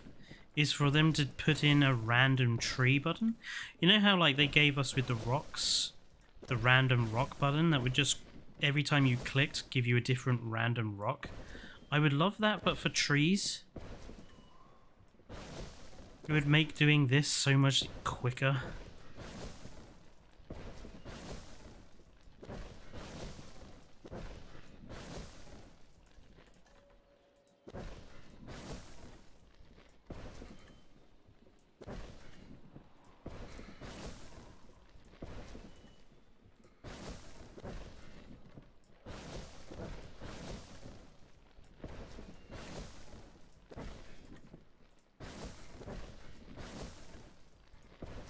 There you go, that's looking better.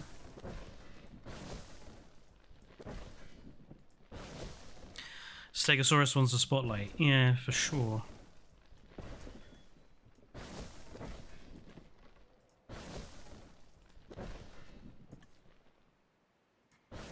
No worse than the Amargasaurus. The Amargasaurus is so loud. Which is funny considering how kind of tiny it is.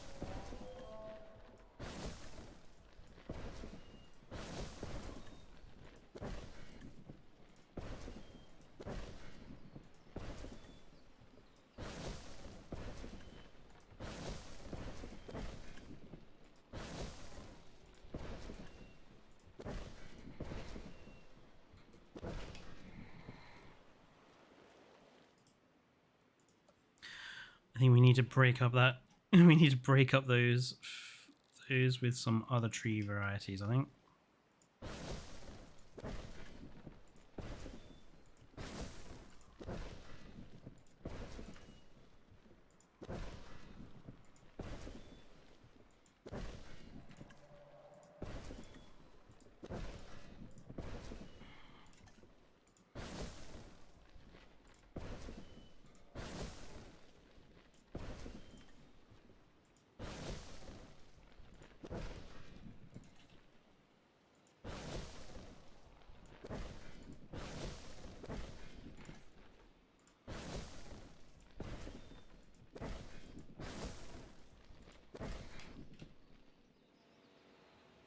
Nah, that's better.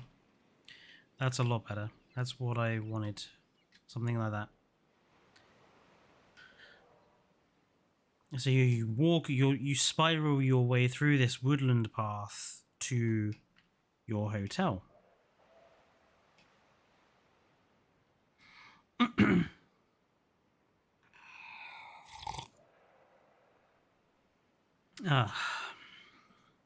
I'm just having a look at chat.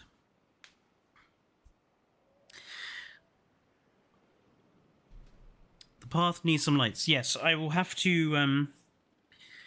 So when I do my final finishing of the parks, finishing up sort of decorative elements and touches, I'll probably put some lighting down along there.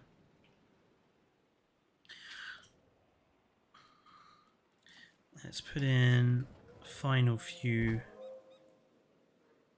little elements.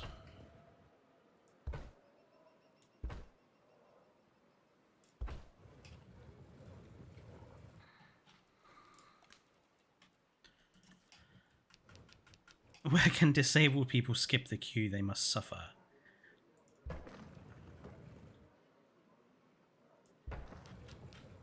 This game doesn't think disabled people exist.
Happy with that.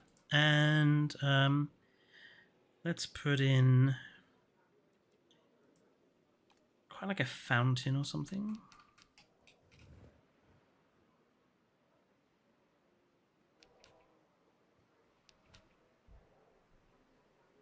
I wish we had... So, one of my pet peeves with this game, and I'm going to have to do a video on like my top 5 pet peeves with Jurassic World Evolution 2. Why are all the fucking planters and fountains straight lines? Why can't we have some that are curved or some that are L shapes? Why are they all fucking rectangular? It drives me up the wall. Sorry. It really does. It really does annoy me. Because it's like, why can't we have that? I want that semicircular planter as a placeable planter. Give me that.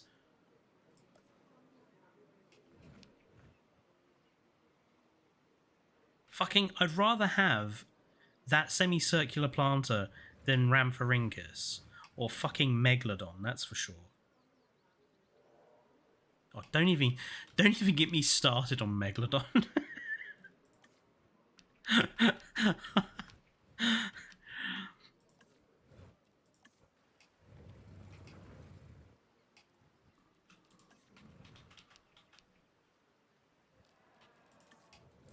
Honestly, I think Megalodon is boring and so overrated as an animal. I'm so glad we never ended up with it.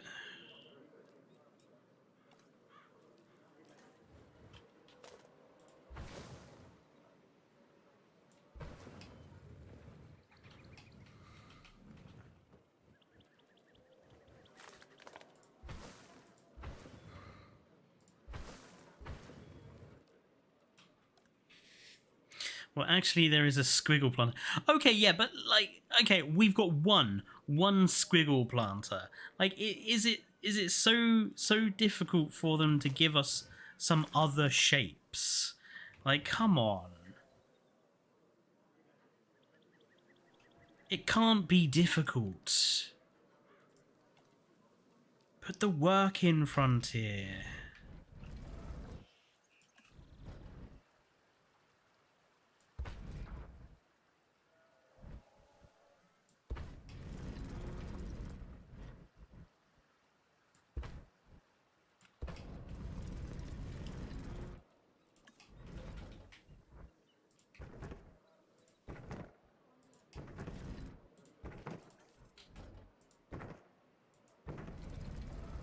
How dinosaurs keep fighting with one another?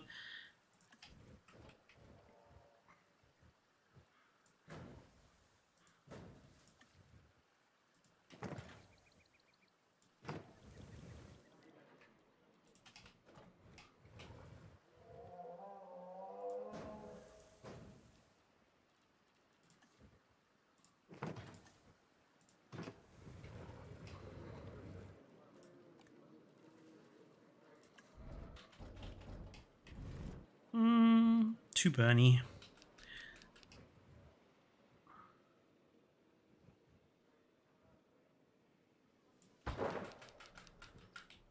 Like, you don't wanna place things that are on fire near plants. That's just an obvious fire hazard.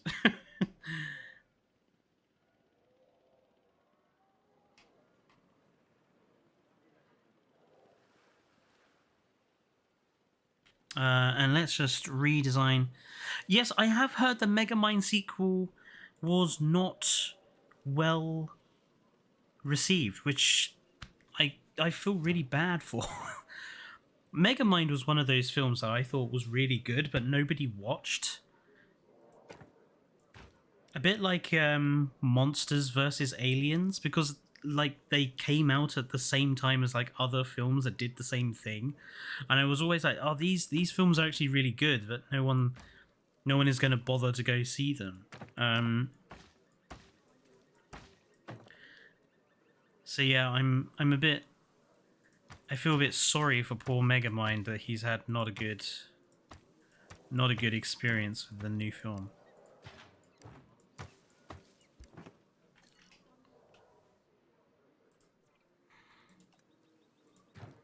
because I think the first Megamind is actually a really, really good film. That whole nature versus nurture debate that it basically goes into. I think it's a really good movie.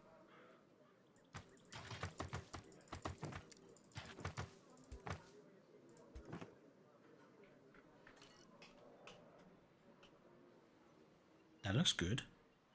Happy with that. Yeah, but that is... We've done it, folks. Basically, the park is done. Apart from minor detailing work, which I can do off-stream, the park is basically finished.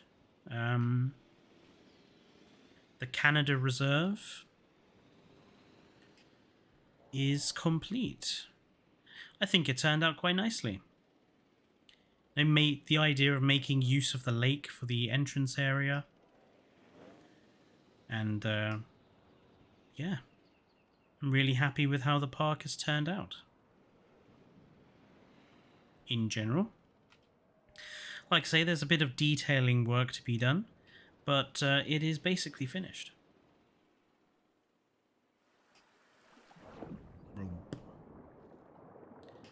Everyone seems pretty happy.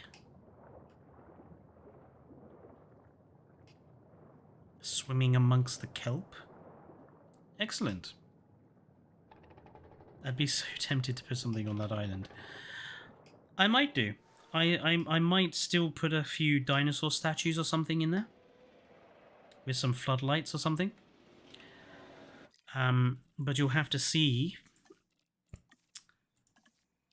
what it looks like when I do the final park tour.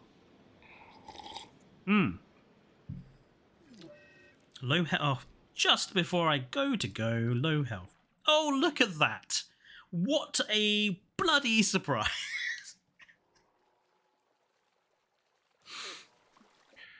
Let me guess. It's just refusing to move.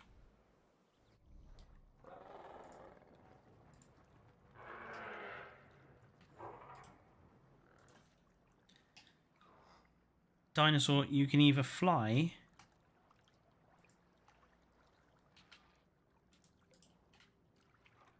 or die.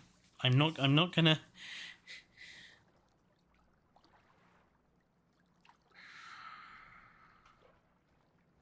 There we go.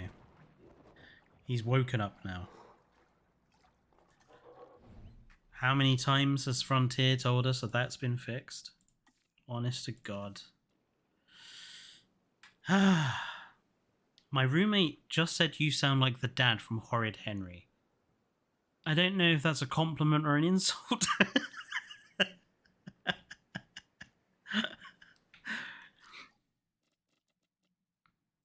Right.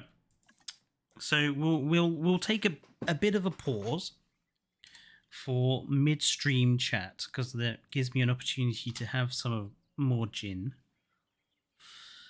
And I actually also want to grab the first dinosaur to place in the new park. So, yes, so midstream chat time. If you want me to talk about anything, or if I missed any questions you had or anything you wanted to talk about when I was doing all those horrible planty bits, now is your opportunity. I am keeping a very close eye on the chat. What is the new map? We're gonna have to wait. King Kicker. Oh, this generation is so impatient.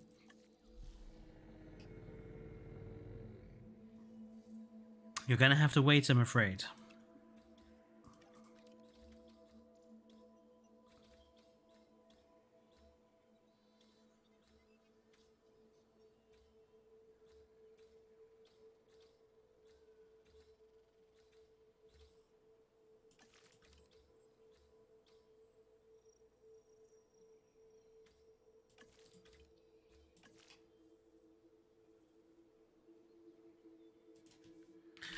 Niger. What do you think about Instinction. I've not heard. Is this a new TV show or something? I have not heard of it.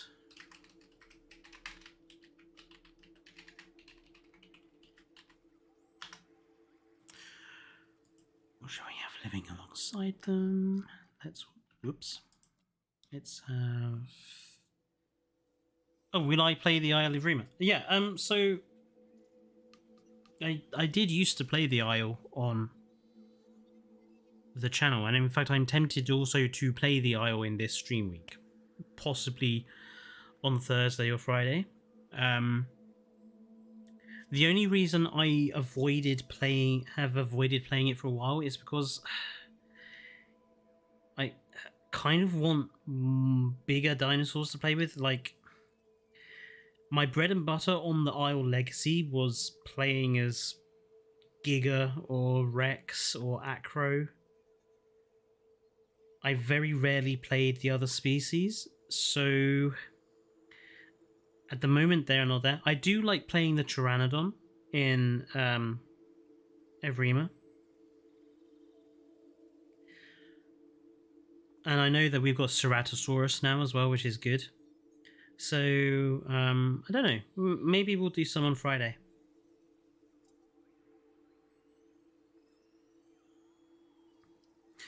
What other games do you play for fun?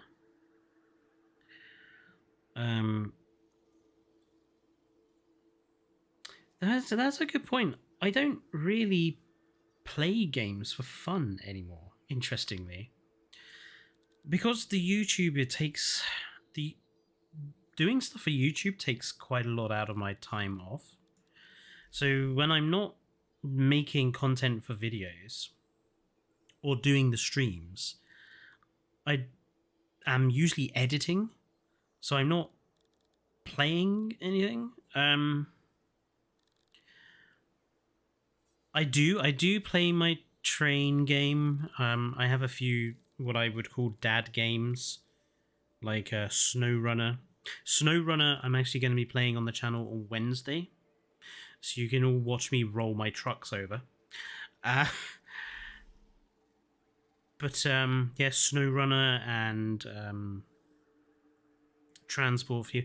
Like, I love games like City Skylines. The problem is the second one is launched in a really bad way, so I'm kind of waiting for that to improve. And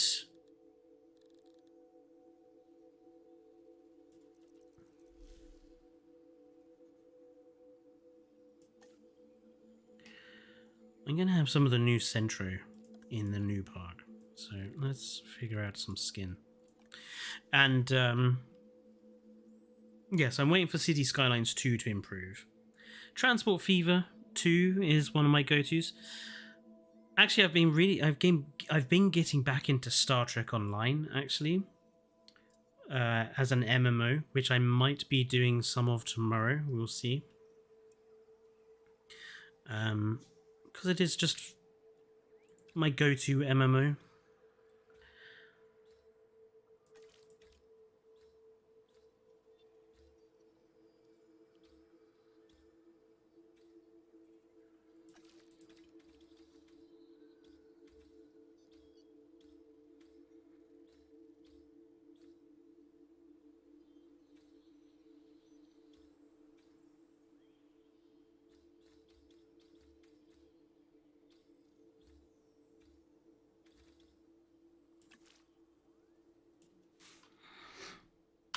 He's like a normal YouTuber. You need money to keep making videos. Actually, no.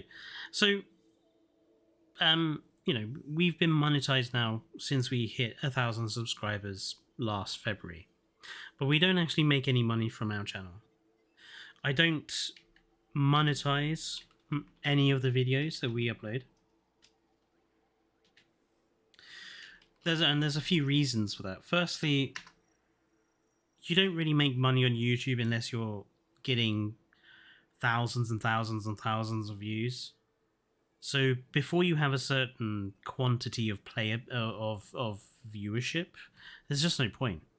if I turn monetization on my videos, all you guys are going to have is adverts playing on videos, and it's just going to annoy the very small subscriber base I have at the moment. Like if I have millions of subscribers, then yeah, but I don't want to annoy a few hundred people to make nothing anyway. Because ad revenue is crap.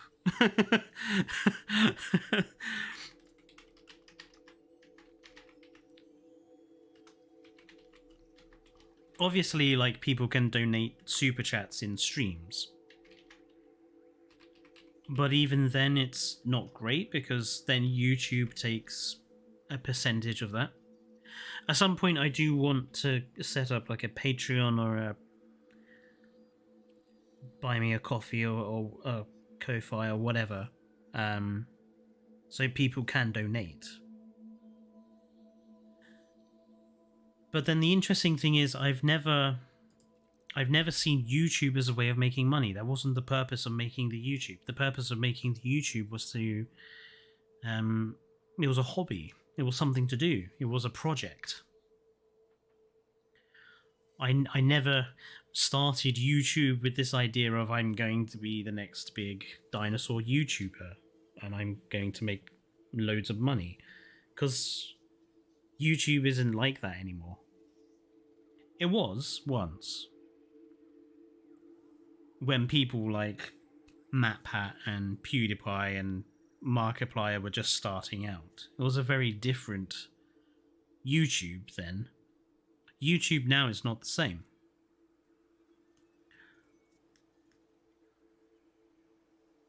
I think it's extremely difficult now to be as successful on YouTube as they have become. It is kind of one... This is also another bit of a hot take. It's why I'm kind of glad that MatPat has retired. And I don't mean that in a negative way. But if you look at every other industry and every other, like, job market, newcomers will never move up the ladder until those that are above them retire or leave. And I kind of think that needs to happen with YouTube. I feel like some of the really, really, really massive big creators need to migrate onto something else, like set up their own websites, their own companies, etc. Like they need to essentially retire or move on so that new creators have the opportunity to move up the ladder. That's my take on it.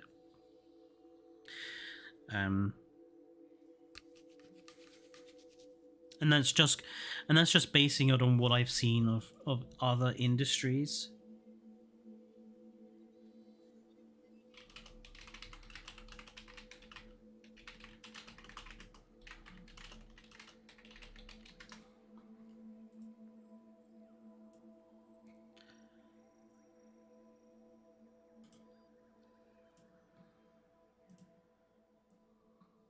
Anyway, I'm going to get loaded into the next map. Yeah, exactly, cats. It's exactly like the label world. But also, of course, nowadays YouTube is...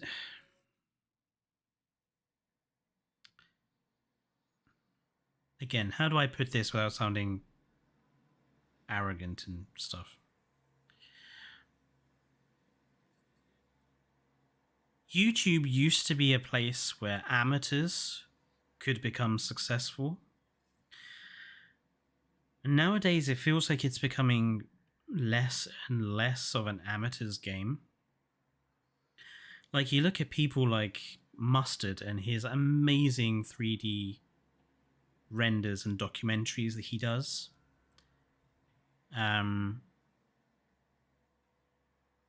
Or Markiplier, who did that month-long, like, strange thing.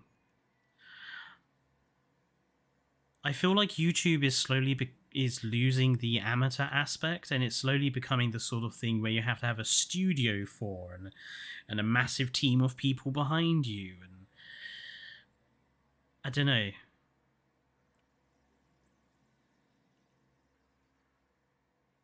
That might just be a side effect of it becoming quite corporate.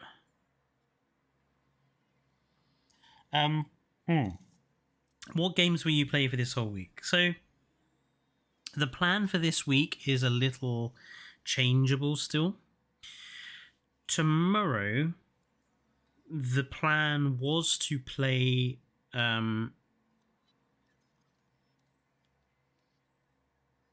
some game, other types of games. Star Trek Online for a little bit, and then maybe War Thunder for a little bit.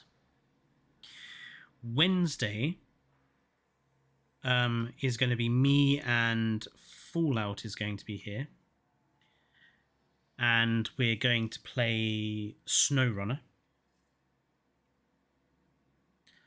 Thursday is going to be a bit of a different day. Thursday, I'm going to be basically live all day.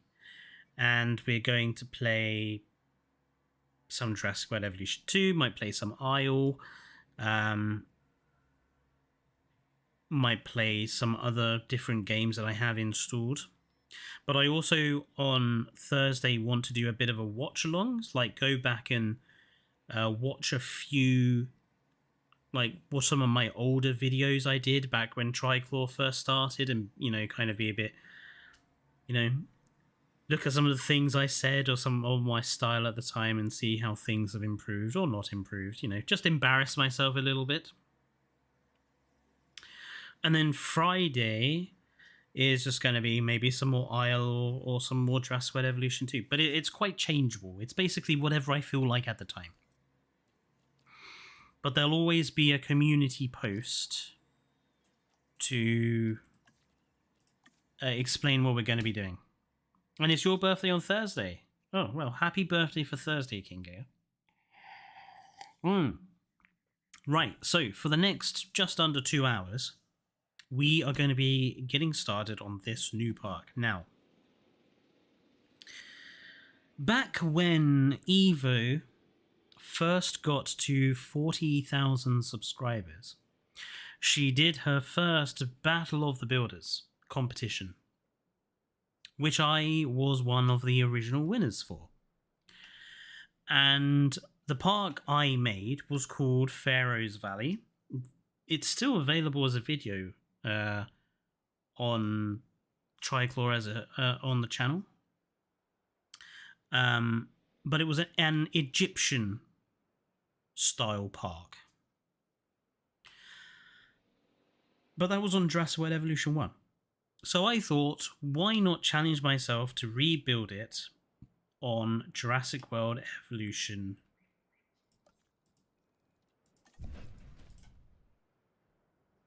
2. And I thought we'll make it even more difficult for ourselves and pick a map that I think everybody... I'm going to actually set it to daytime. There we go. I thought, let's pick a map that everybody hates because they think they can't make something good with it. And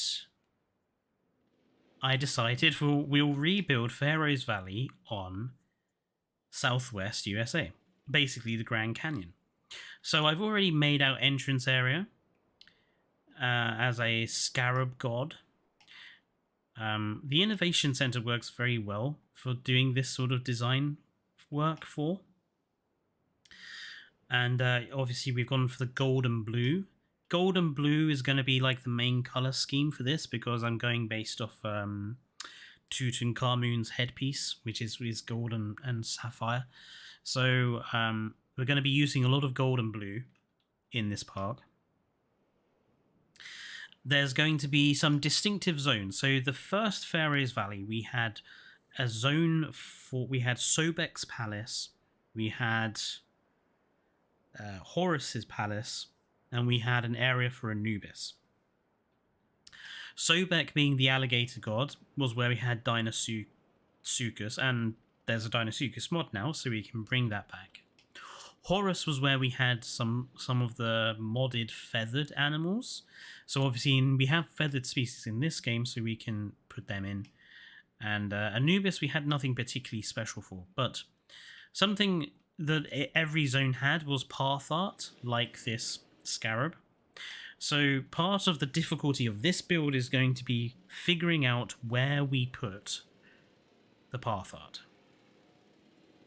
And I've already kind of sort of figured out where zones are going to be, so I'm just going to draw them on here for you guys. So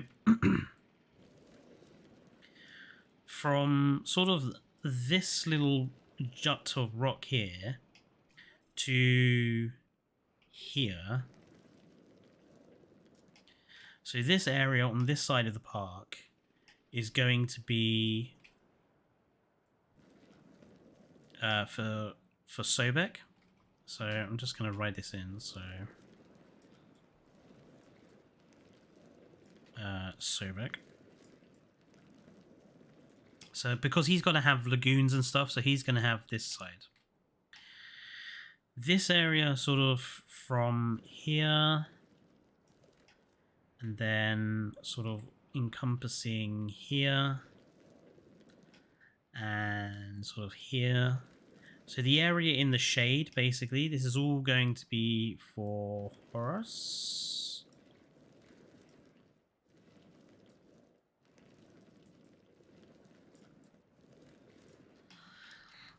And then Anubis is going to have basically this back part from there, sort of from there, and then from there. This is all going to be for Anubis. So that's how the park is going to be roughly divided. If you have a... We don't have Gorgonopsid. We do have Phasalopsuchus, which we could use. But I'm going to start by putting our first species in.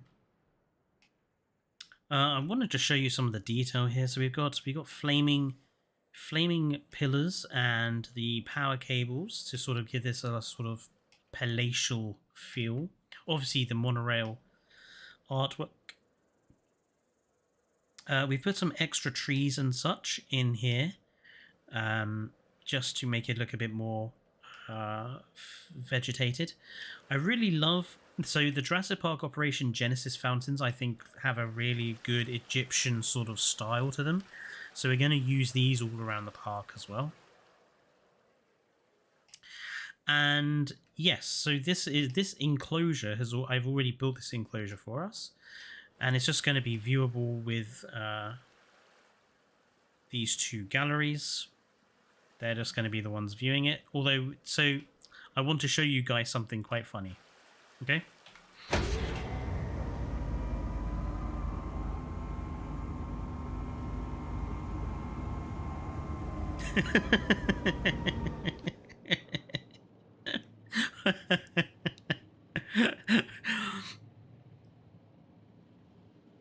You can make the terrain underneath completely invisible. Underground lagoon.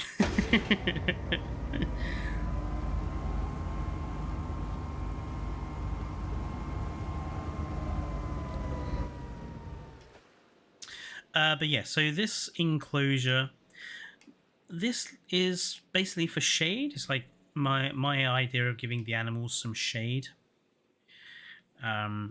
sort of to lay under and make sure they don't get exhausted. We've got some fountains as well over the side, just to make the water give some movement to the enclosure. And we're going to have some Nigersaurus and Centrosaurus in here. So I need to somewhere out of the way for the time being, so probably up here, we need to dump in a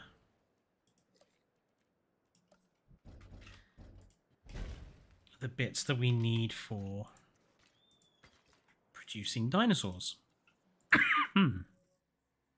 So Nigersaurus,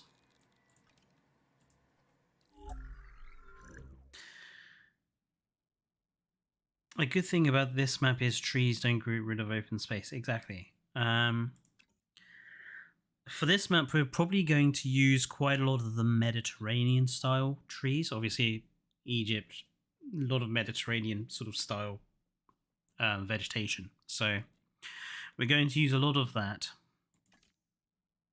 Pelophylax.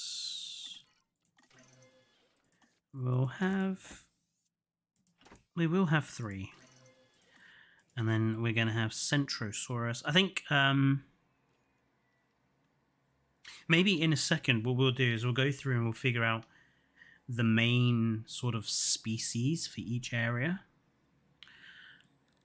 Because there's a couple that we can use in some places.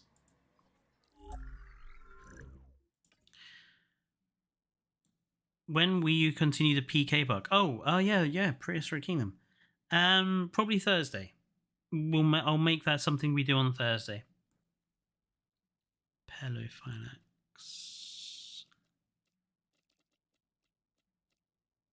What? Gambia River Basin and Pelophylax. There we go.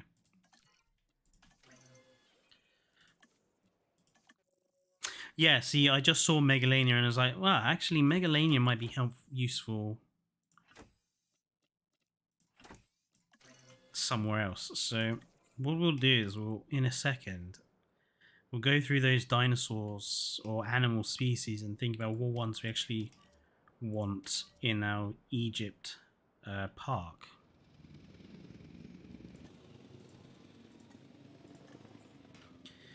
To denote particular areas, at least.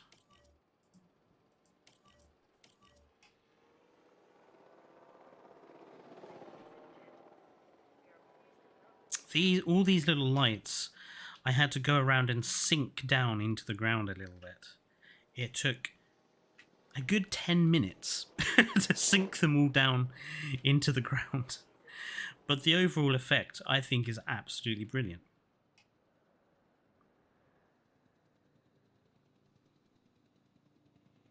Just gonna have some more gin.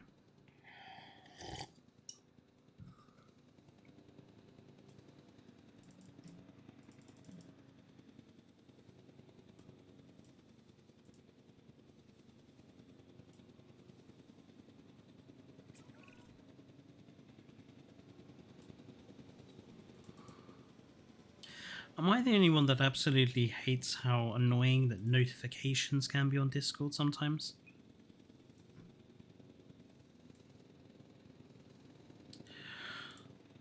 There we go. It's just got rid of them all. Don't do a last stream on this map, Fletcher. Why not?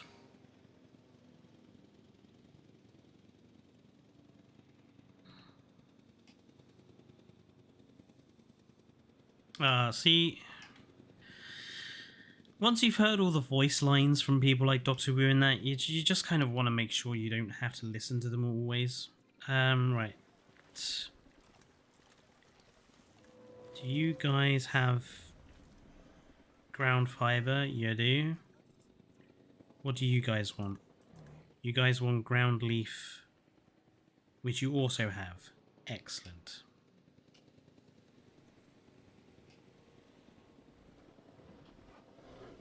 Stop fighting, you two. Let me just put you in there.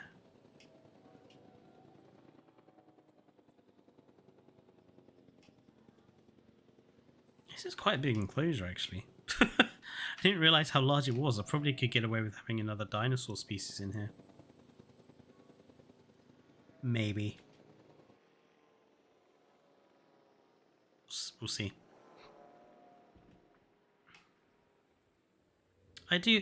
I love the Nigersaurus. I think Nigersaurus doesn't get used enough in people's parks. I think they're adorable animals. They're just cute, chubby little sauropods. Where's this last Centrosaurus? On his way.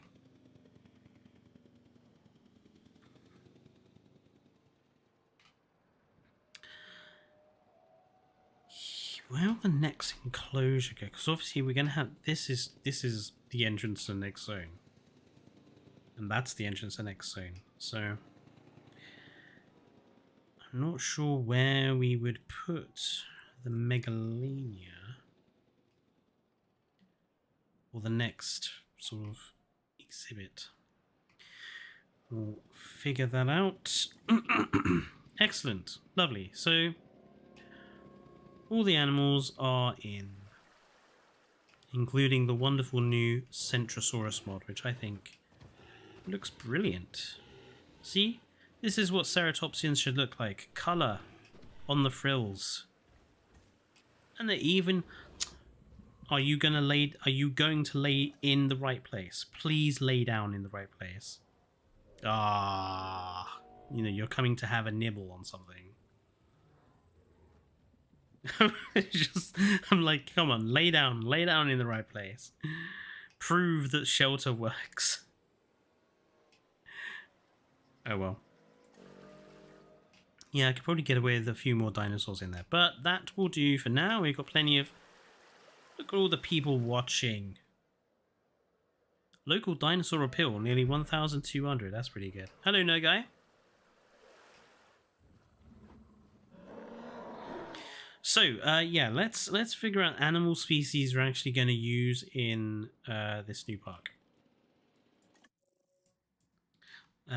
So, Egypt Park.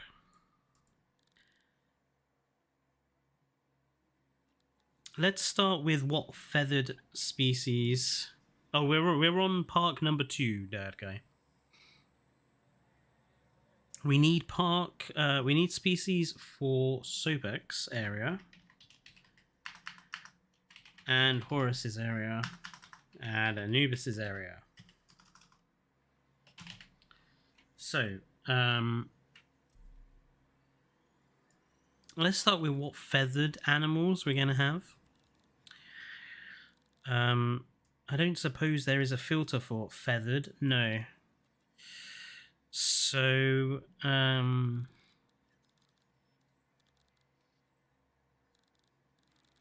think Utahraptor is probably definitely going to have to be there. And Oviraptor. Oh, Titanus. Right, let's put Titanus in. Titanus definitely being the only bird mod I have in game. Horus being a bird god. We have to have Titanus in there. And maybe we could have Eutyrannus as well.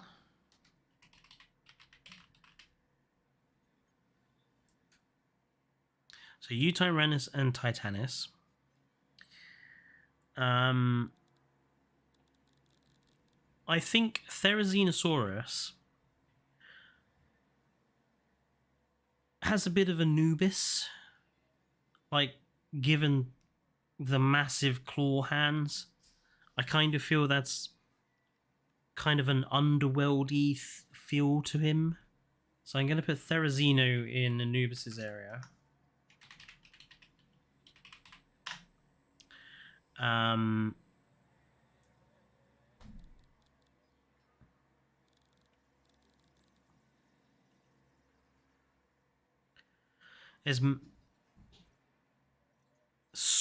I feel like Scorpius Rex would work quite well as a as like a monster for the underworld.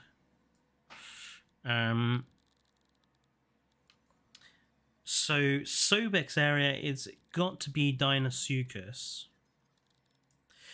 But whether we have that as a lagoon Deinosuchus or land Deinosuchus, we'll have to figure out. Kind of think also that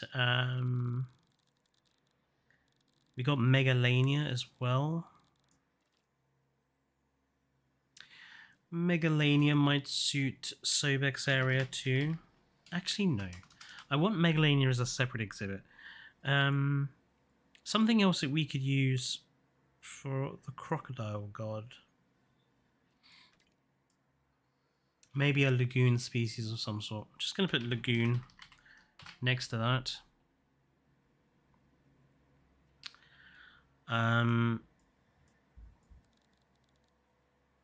Yeah, and maybe have...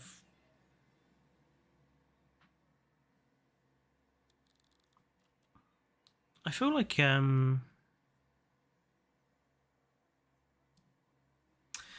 Phasallosuchus would work quite well as well. There's so many species that I actually like really think would work really well in this park now. But we've got to be careful because we don't actually have that much room.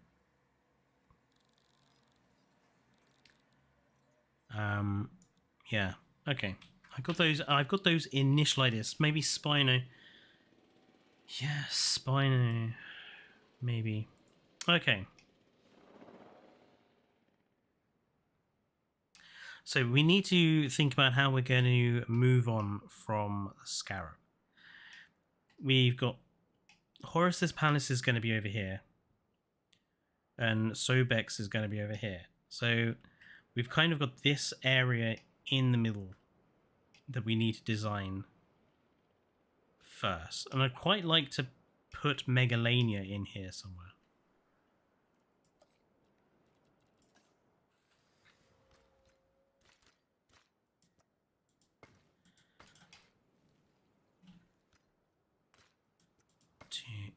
Two. Right, so let's go up. 1, 2.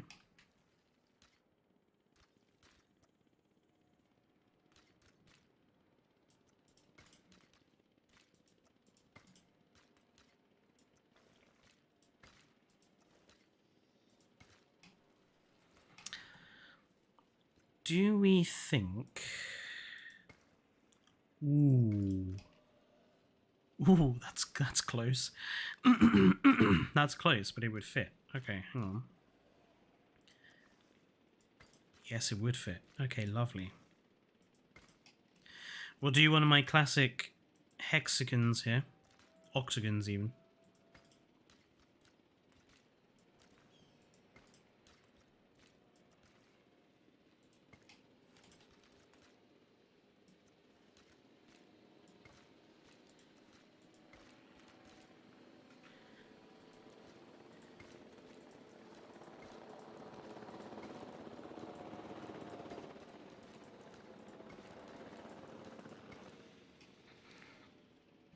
And then the path, so the path to... it's a little... That's going to bug me. That it's a bit out.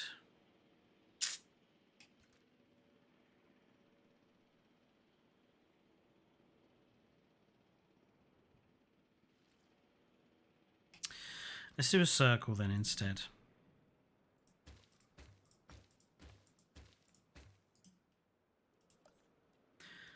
So then it doesn't really matter because a circle is a circle. Ooh, bugger.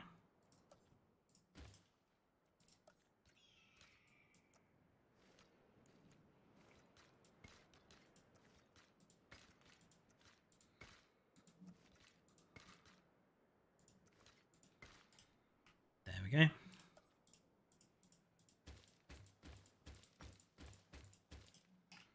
So I'm thinking we could have a Megalania exhibit either in the circle or sort of here.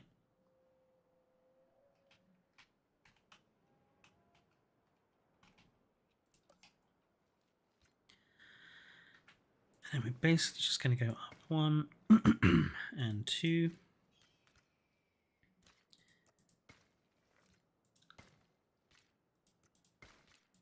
There we go. So that will give us entrance to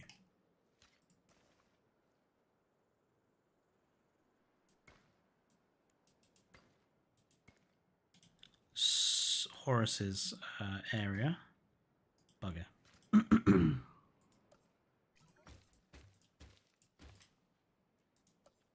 Pizza slices. Don't, you're gonna make me want pizza.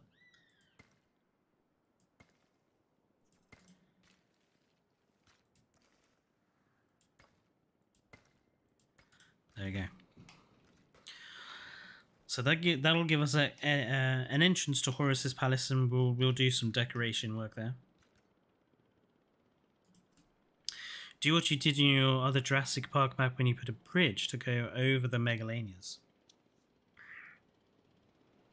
So that would be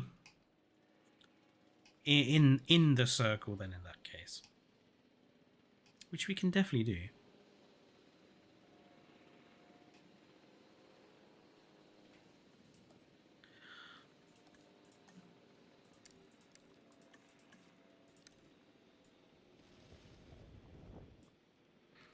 Need to dig down a bit.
Where are those bridge pieces?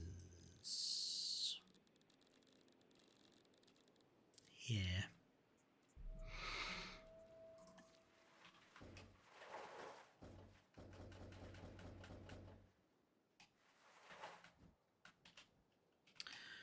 So we could go for a bridge like that, or go for a longer one. Let's go for a longer one.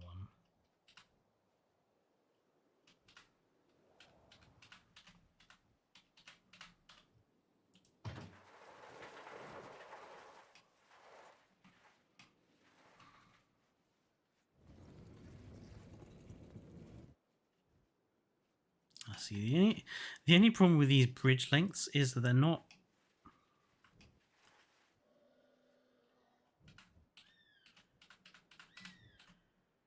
really designed for this sort of enclosure.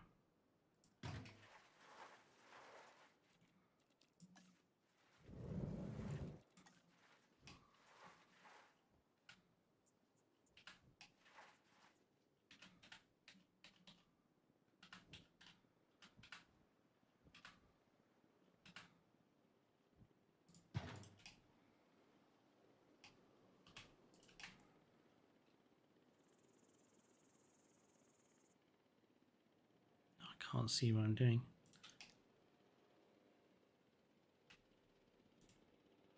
Let's put that one in. And then this one needs to be... Okay. Let's put you in there. And...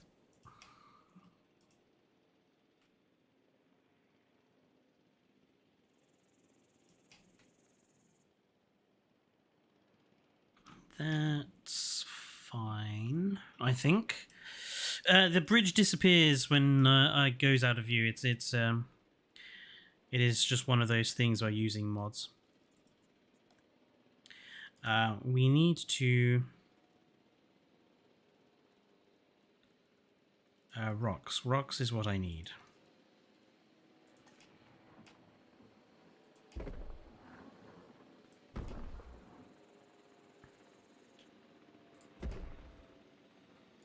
Rock was not big enough.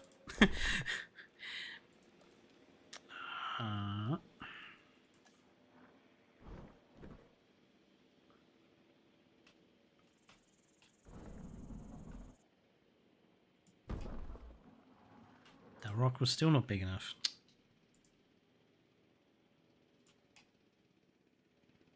Oh my god. There we go.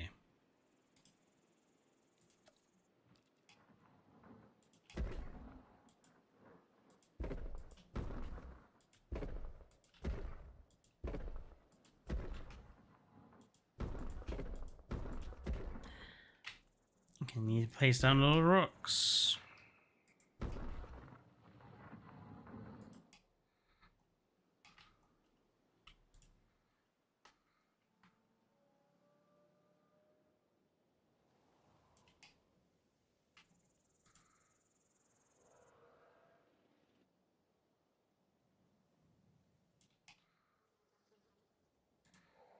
What happened there with this one?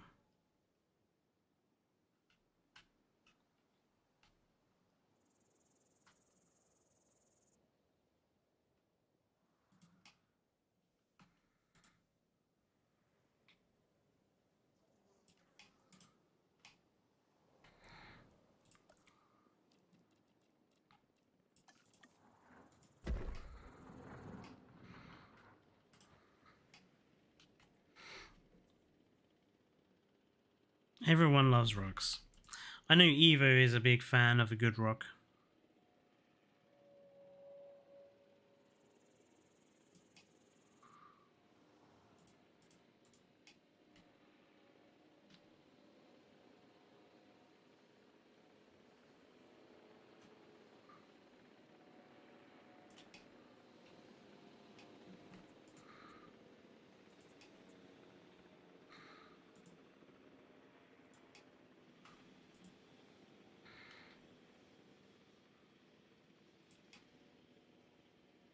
I do need to make sure that somewhere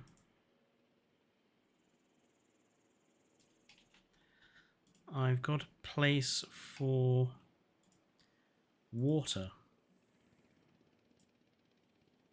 in this enclosure.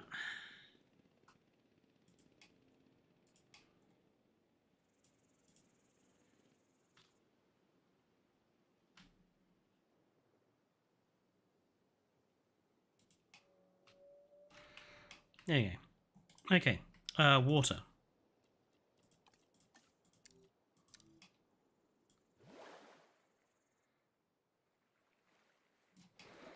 Just going to have it roughly in the middle.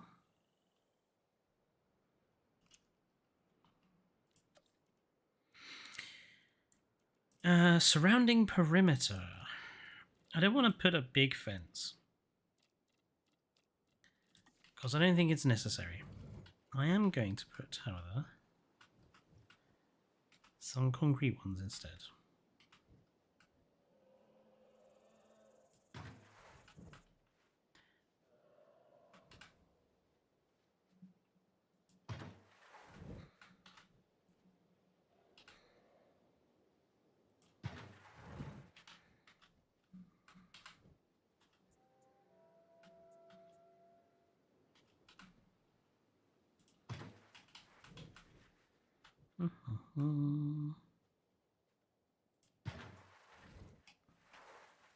Oh, of course, there'd be a gap. Fine.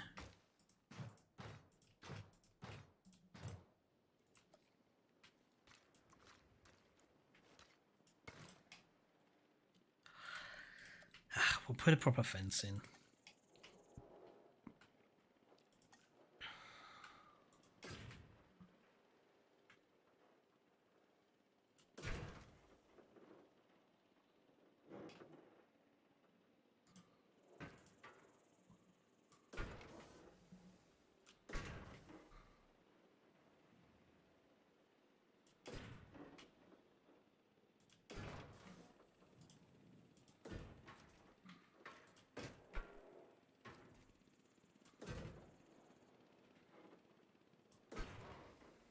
There we go.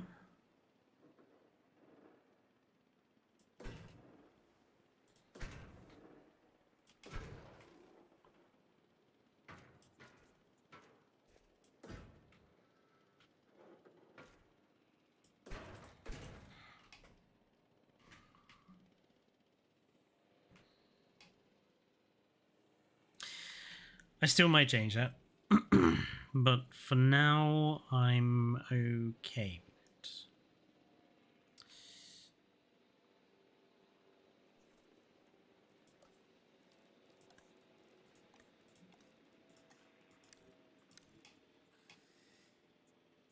Yes, Righteous. So the Canada Park is basically done.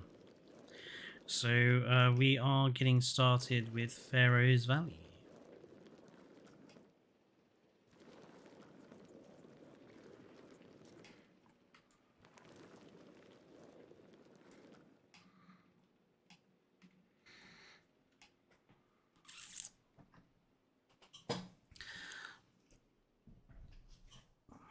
I feel like this needs something.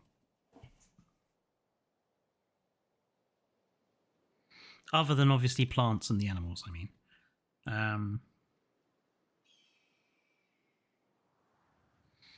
Hmm.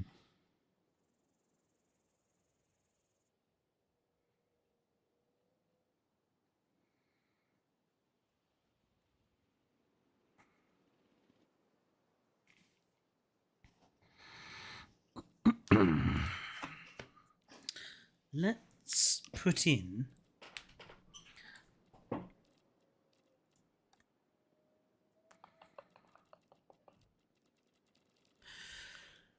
Let's put in... I feel like we need a couple of... I would like a fountain in here somewhere, or two. Maybe... maybe the smaller fountain?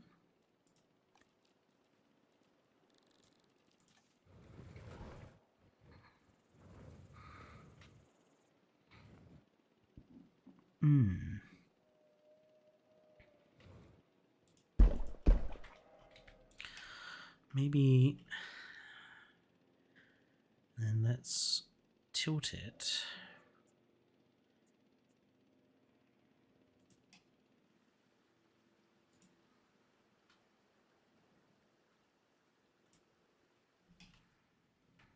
And let's shift this rock slightly.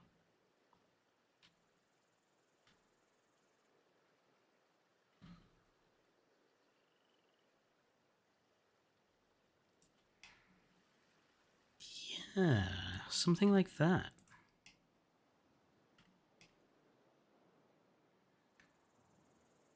I like to try and make my enclosures less static. And by that I mean, like, obviously the dinosaurs move around. But other than that, sometimes I think I think dinosaur enclosures can be a bit static in nature. So I think adding stuff like fountains inside of enclosures can just help kind of add some movement and some noise, because you know you have the gentle splish splash of them.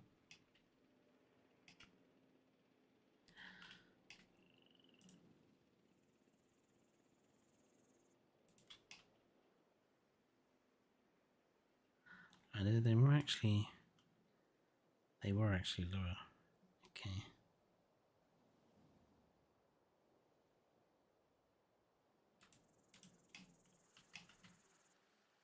Yeah, and then we can just add a little bit more water to this side. No, don't give me that bullshit about terrain constraints.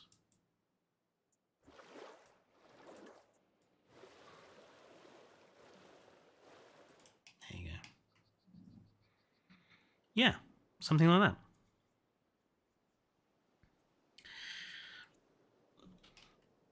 And then obviously we can use vegetation to vegetate that in. It really does change the game, Righteous. Now, obviously we are going for an Egyptian style park, so I think some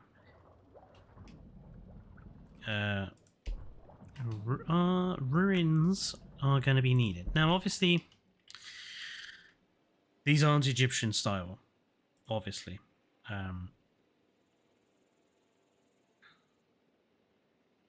We're going to have to do quite a bit of covering up with vegetation.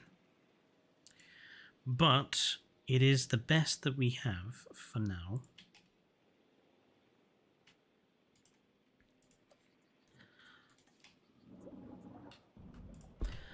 going to put a couple of these up here as well, because we can sync those to kind of look like eroded statues and stuff.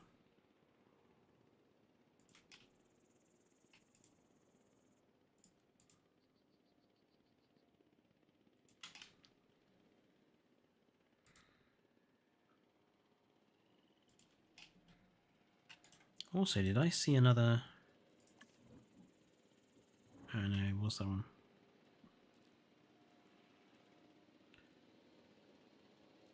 Yeah, that's... I don't think I've got any other...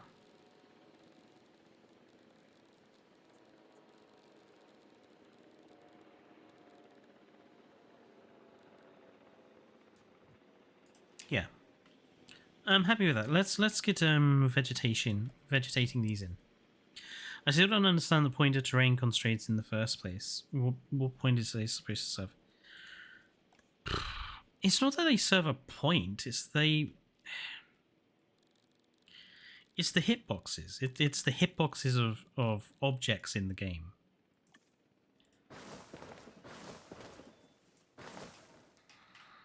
Every object has to have a hitbox, otherwise it won't interact with the animals. Or, you know, things will just pass through it. I know it's very frustrating for non-PC players, the terrain constraints issues. Where the bloody hell is the Mediterranean? There they are.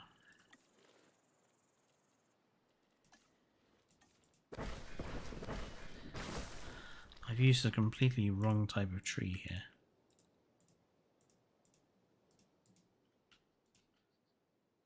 Right, let's sink that down.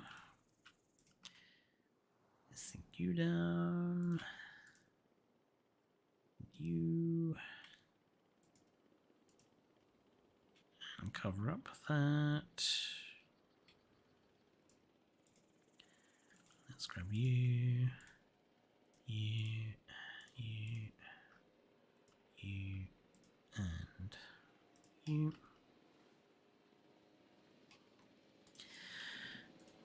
Same for over here.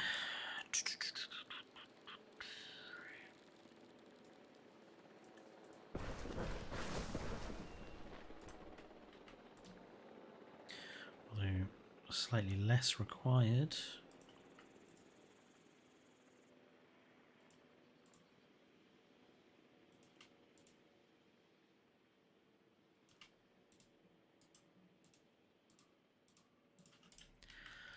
Good. Right, let's put in some of these big olive trees.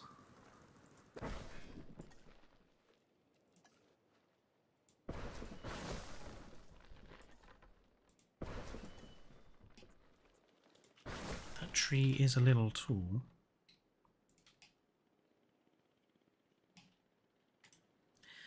Same for over here. Olive trees. And let's put a couple of additional olive trees in.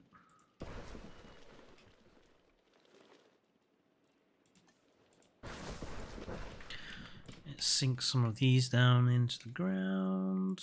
That's good. One there. Good. And let's have one here. Nice. A temple being built like the Albertosaurus one. Oh, that was an old church, not a temple. We've got far more impressive temples that I'll be using elsewhere in this park, that's for sure.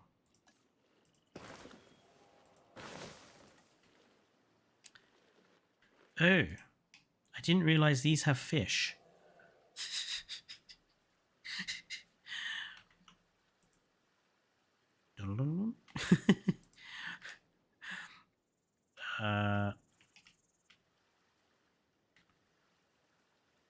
This one has a few fish. Just sink that down a little.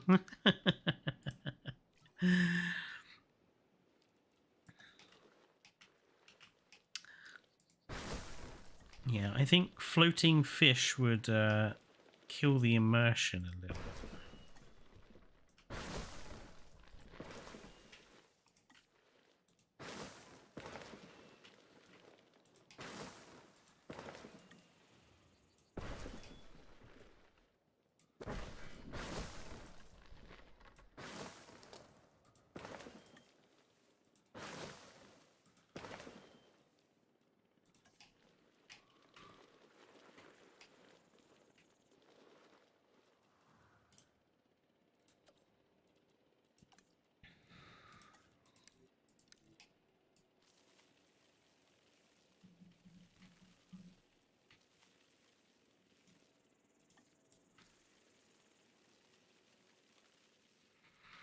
Want some different vegetation types around.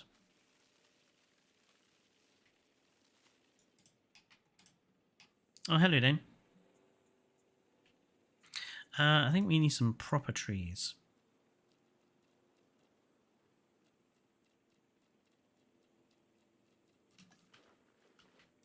Even seeing fat cacti puts me on edge. Living in the desert has really instilled fear in them. Cacti aren't scary. They're cute little spiky boys.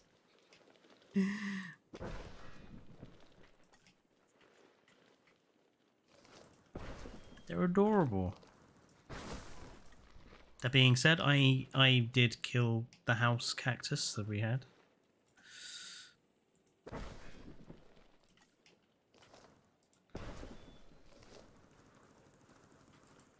It wasn't my fault, I just watered it too much. I loved it too much. I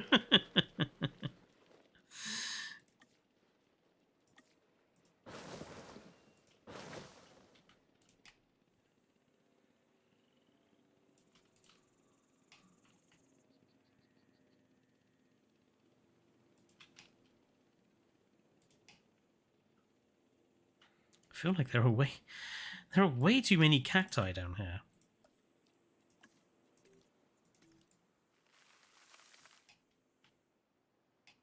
Thank you.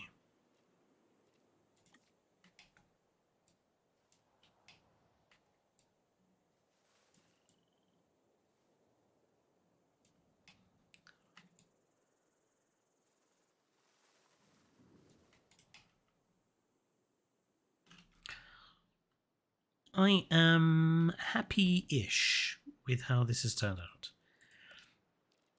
Let's put in the carnivore feeder. Let's put it there.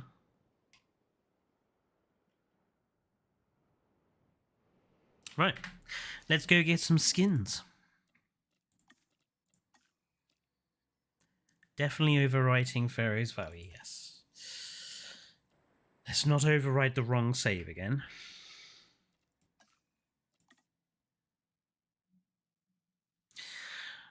I mean, I think, Regisham, that if you put a lot of care and attention into the enclosure, that it will look decent. It helps to make the park look good. They stab you to death, and once those thorns are in, good luck. Well, obviously, don't go and cuddle it. It's a cactus.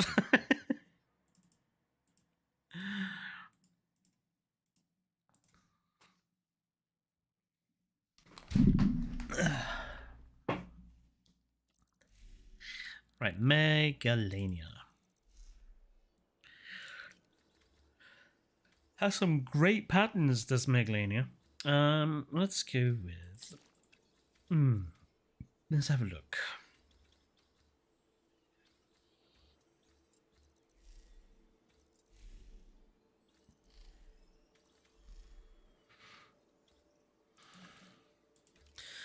Blue and gold goes with the blue and gold we've already got for the scarab, so you're gonna definitely have to go with this guy.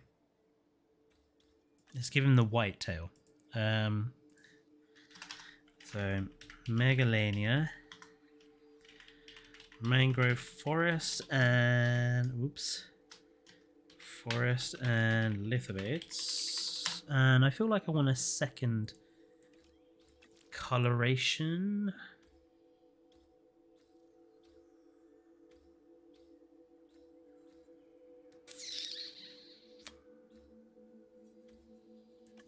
Let's go with Death Valley and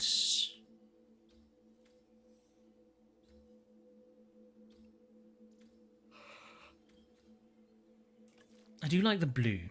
I like the blue tails. So this is Death Valley and Papurana. Yeah, I mean, I could make it just look like a Komodo dragon, King Giga, but I honestly think that's kind of dull. So we'll go with the ones that are a bit more colourful. I'm going to have some more gin.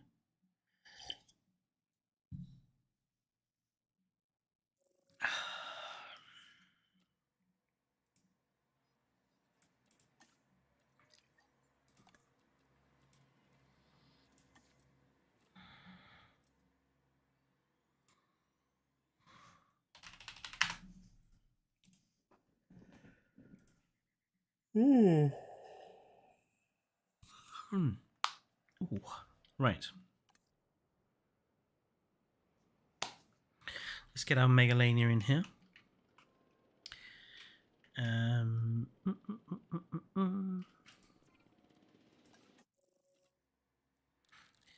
M for Megalania. Mangrove forest and lithobates.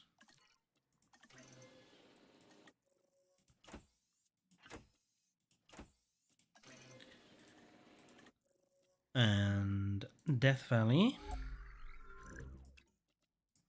and Papurana.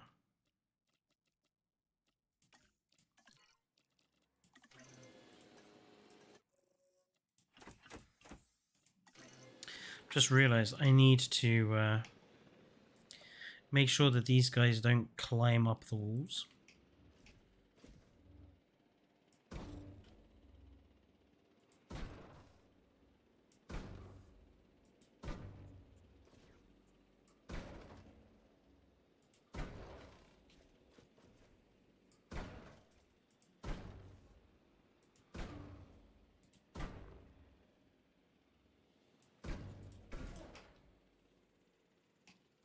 That should keep them away from the fences.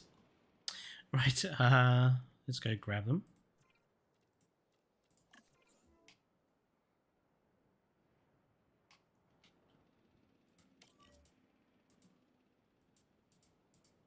Obstructed. So nothing to obstruct it.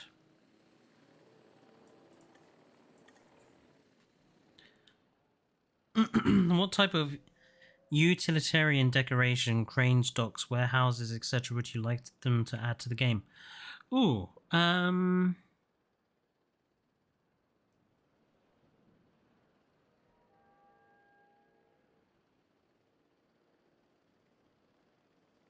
think like more vehicles would be nice to have as decorative items. So like have trucks, have the Ranger Jeeps and that as decorative placeable items. More variety in terms of dinosaur cages and stuff.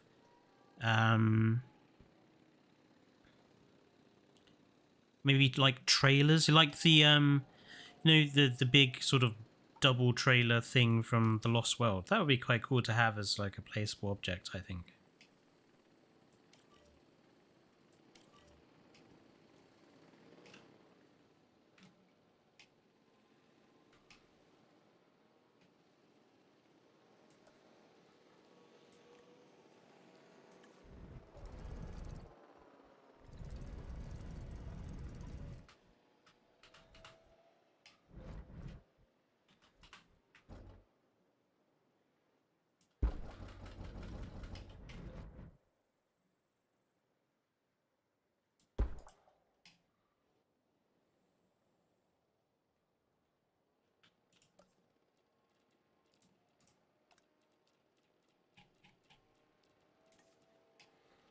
The guy who hates fast forward is going fast forward. Now, I never said I hate fast forwards. Like, if you actually watch the scientist video I did, I am not removing the concept of the fast forward button because I don't like the fast forward mode. I'm removing it because I think fast forward means you lose some of the challenge in the game. And in my opinion, that's another reason why the scientist system doesn't work. Because it's more annoying than it is a challenge factor.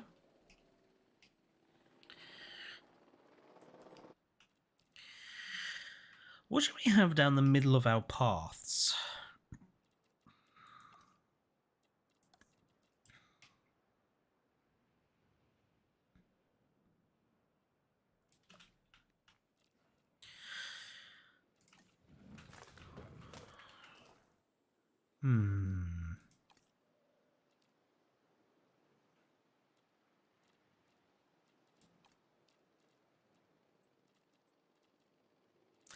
We don't really have anything that's kind of Egypt-y.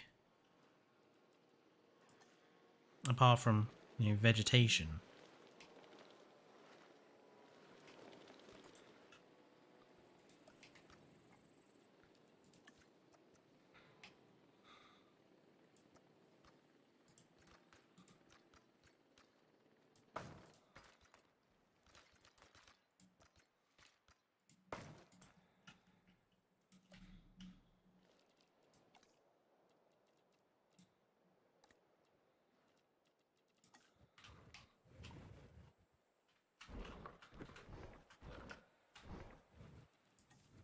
Oh, maybe I should put some...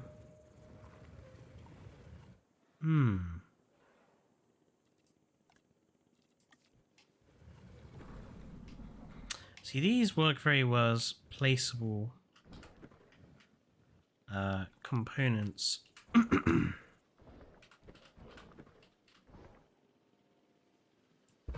That's relatively straight. Let's raise that up.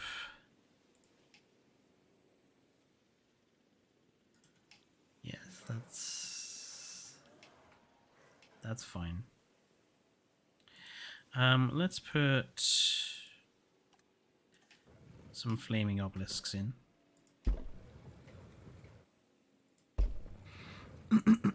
I feel like there's going to be an awful lot of flaming obelisks in this park. Because it is one of the few Egyptian style things I have.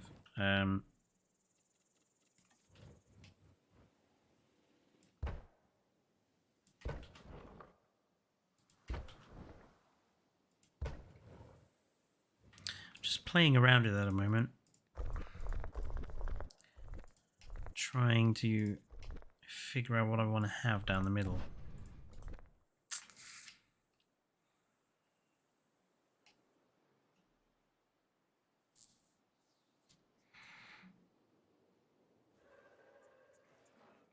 I see, righteous. You have a job that makes you think about this sort of thing. No, it makes sense. What should we? Obviously, we've got a gap on this side, but it's not really big enough to do anything with. We've got a gap here. I feel like we should probably have amenities somewhere. Maybe that's what we can do in this section, actually. Let's have our first amenities area.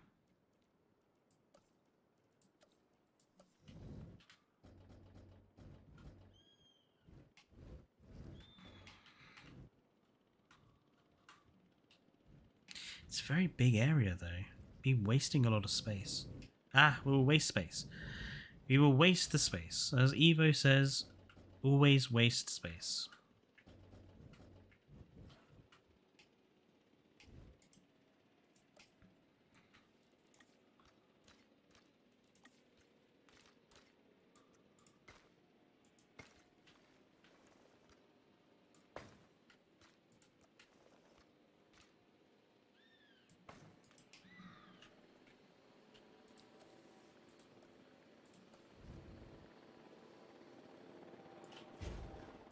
Right, we need to design the color combination for this. I feel like the Jurassic Park style works the best, but I just wish we could change the color of the concrete, because it looks a bit grey as a result.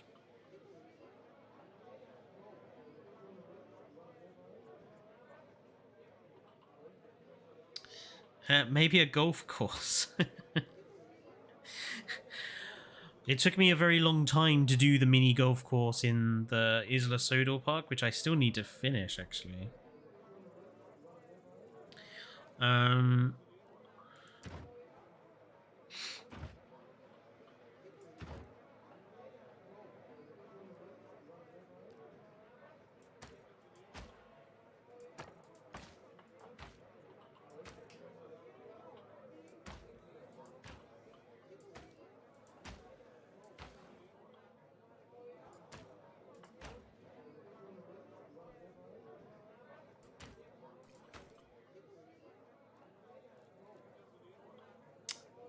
let's do the colors first.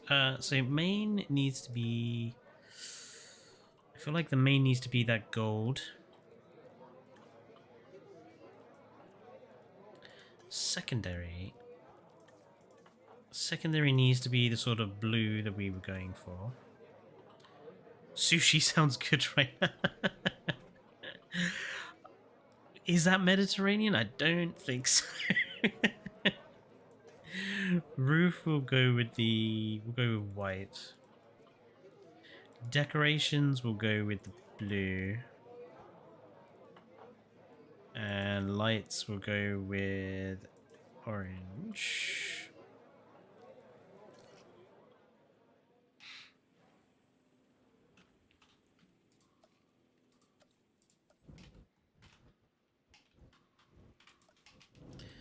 Okay, so obviously we need the 3 standards. How do we want to lay them out?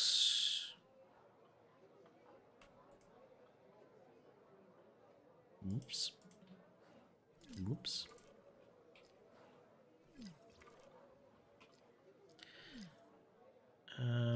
Let's do...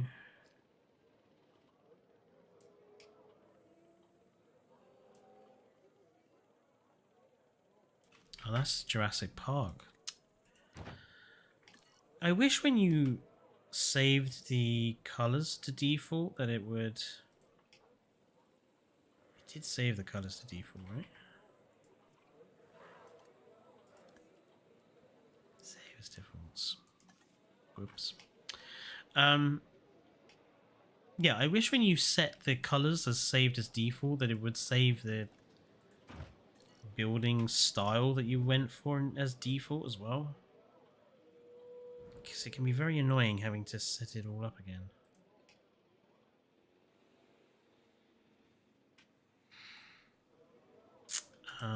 Okay. Then we'll have it go up there. Down, down, along. This is quite a big amenities area.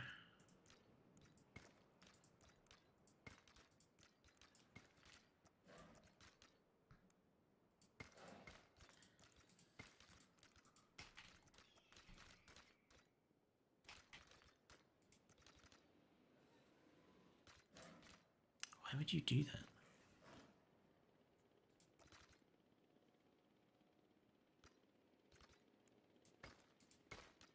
Oh, you bastard.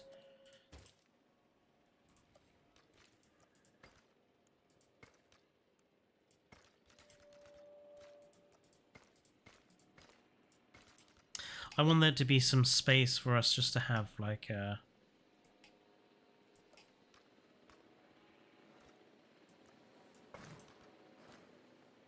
just some vegetation and stuff in there. Falafel. I've never tried falafel. Are you weird because you don't like eating fish? No, there's a lot of fish I don't like, King Giga, either.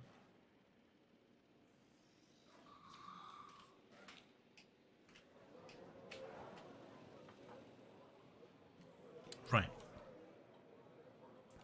Now we have the general layout. Want to find an entrance style. Let's go for...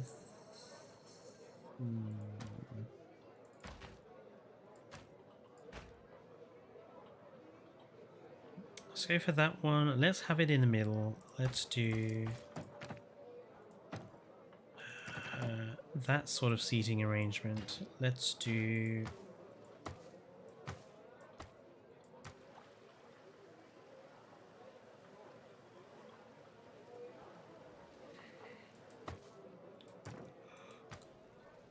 Let's do the flaming lanterns. And let's change it from sushi to... crab. I think crab. This crab is more Egyptian-y, maybe.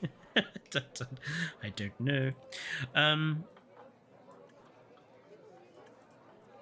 Right, let's fix these colours.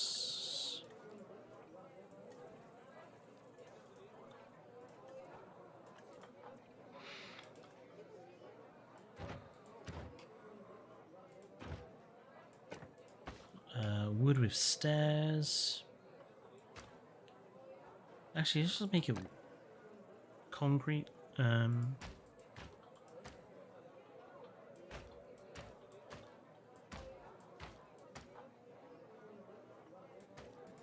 have the entrance on that side.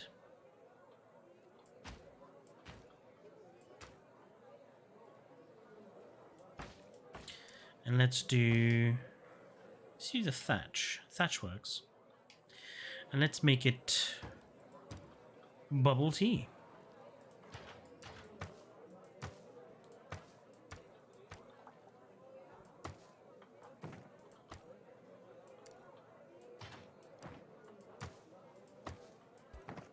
Let's put some outdoor seating down there. And then this side, which is just a shop, you don't have to worry too much about.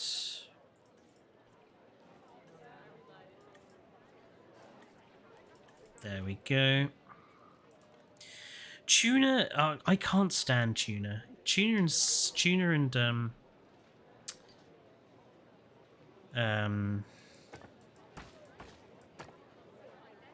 salmon.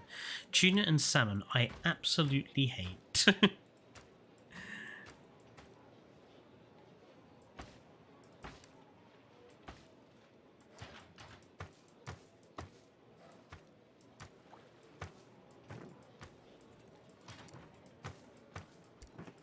Ooh, there we go.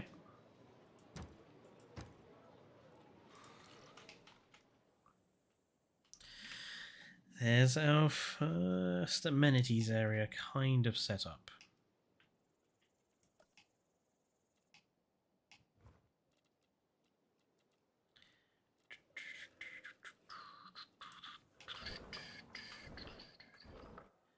I just completely forgot that these mural walls are actually perfect for the sort of park we're going for. How did we all forget that? I forgot them. You guys in chat forgot them.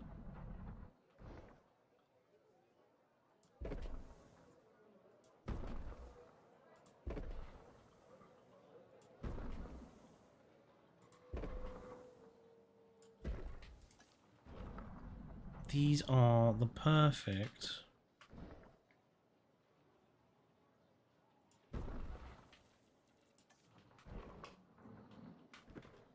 thing for an Egyptian style park. Oh dear. That's going to look a bit weird. That'll do. Tuna sandwich is good, but agreed, just the fish on its own. Ugh. Salmon is just too fishy for me. I know that is weird to say because, you know, it is a fish. And obviously it's going to taste like a fish. But salmon just has such a really strong flavor. It's too strong for me.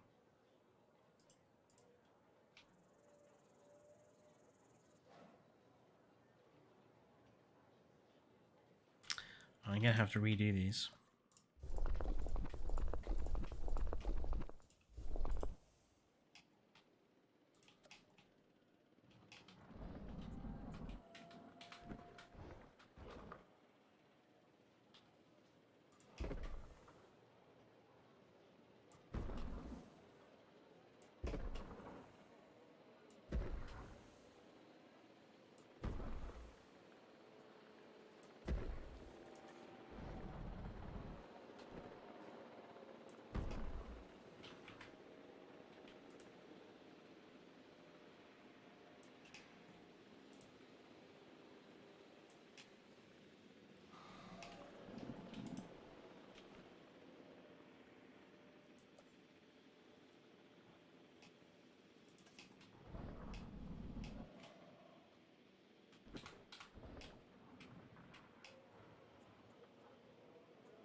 Where are those lower wall sections? I think that will fit better here.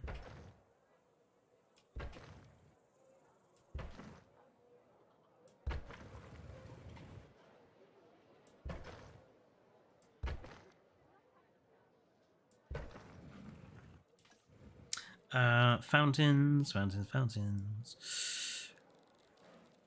Parasaurolophus fountain. There we are.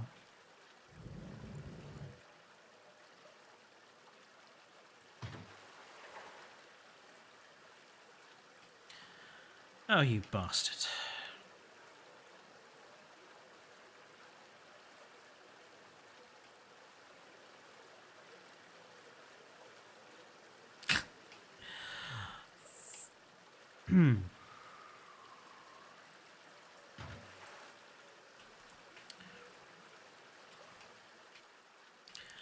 Okay. I have the fountains there instead.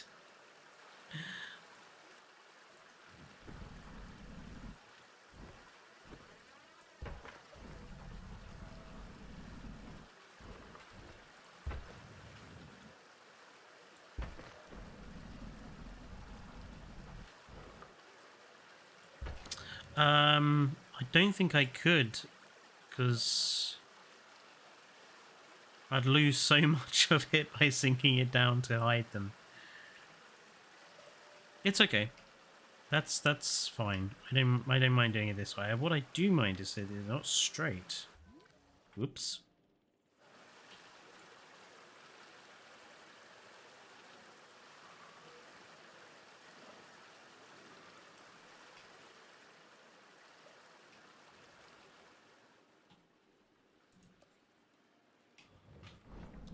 It's alright. What I'll do is I'll just fill this area in with vegetation, pretty much. There's the option of putting plenty of vegetation there, and design the inside of this. Like, I feel like some flaming obelisks are a must in here. Maybe the flag pillars instead, actually.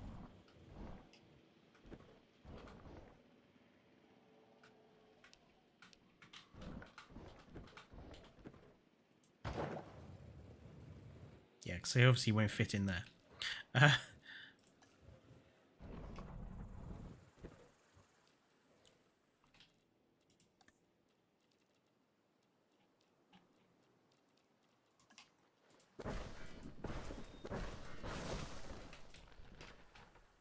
Let's bury some of these down here.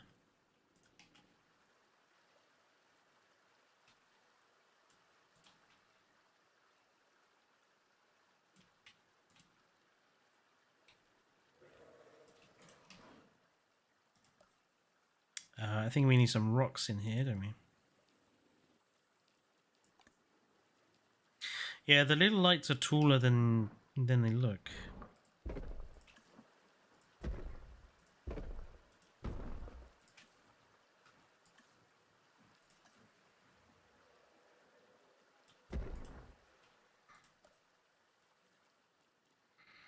Okay, olive tree.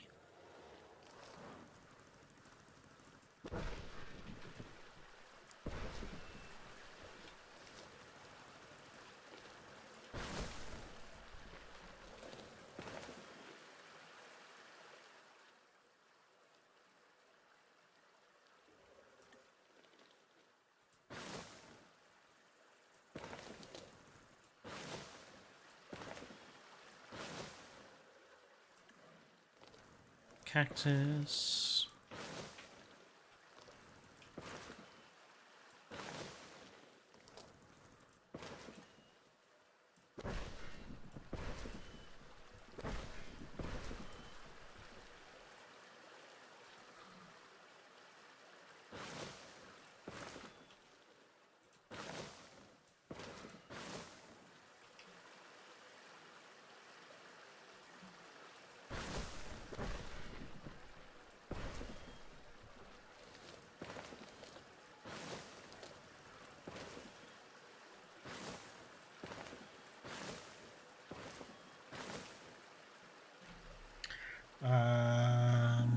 Let's put in some of these guys.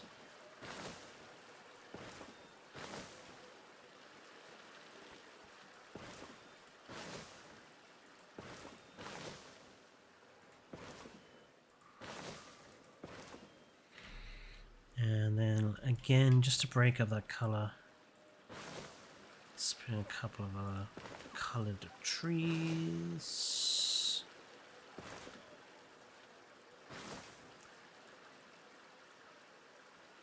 Hey. Yeah. That looks pretty decent. I think I'm happy-ish with that. Hello, Barger.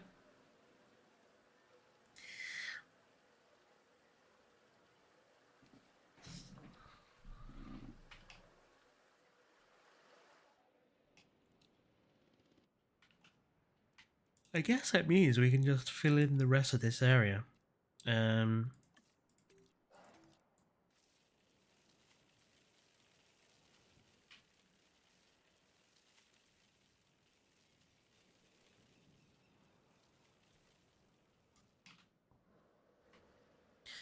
that's very samey. Ugh. Fewer trees, please. Fewer trees. More bushes. Thank you. Maybe a couple of ginkgo would. Maybe one more. Yeah. That's yeah. Maybe yeah. Yeah, good.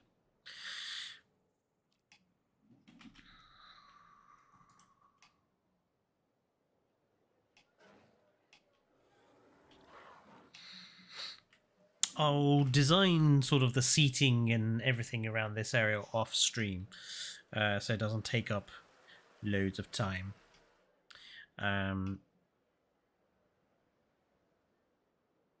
Megalania's happy. Yes.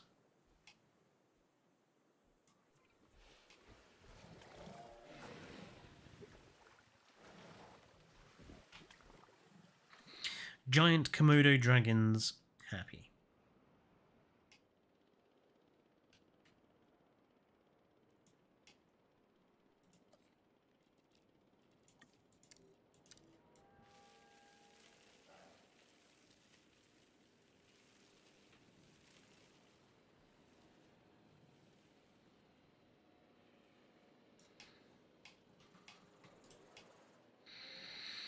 So this area is a little empty on this side.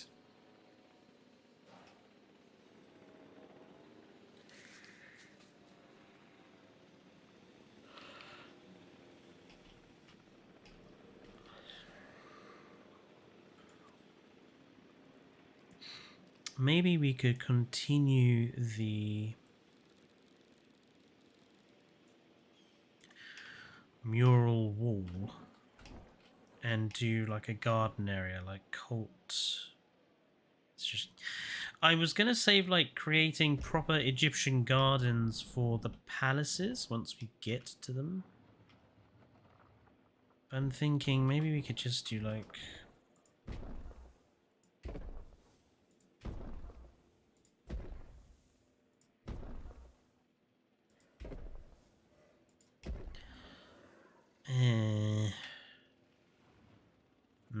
no, I don't like that.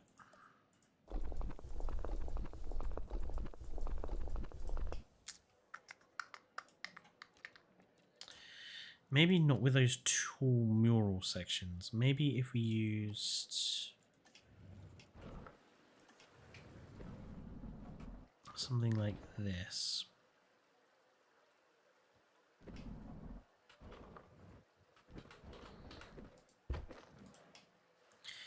Naturally removes that leg.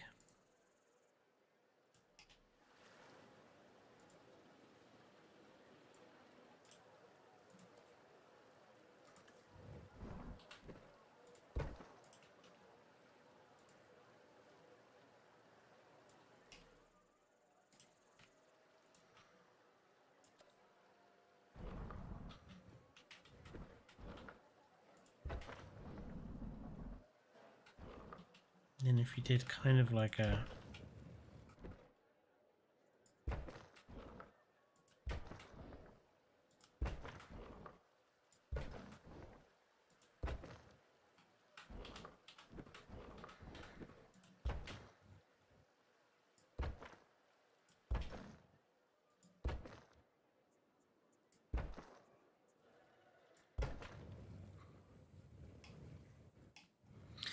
and then if we grab the obelisks, we could kind of do like a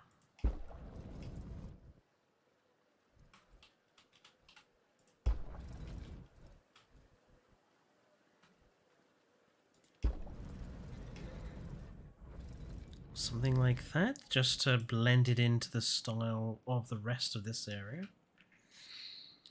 Then if we went a little bit ham with the brush,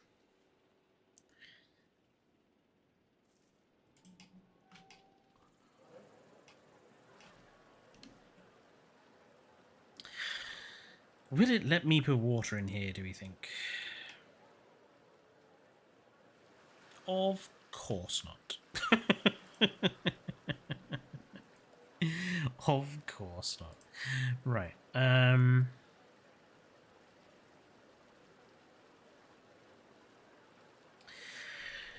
then maybe we could just again put in some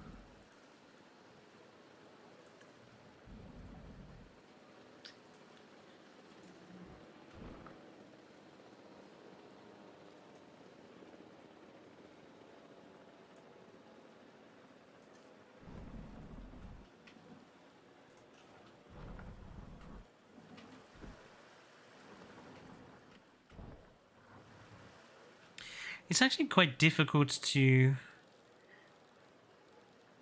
do this in terms of thinking about what sort of pieces I want to use and where.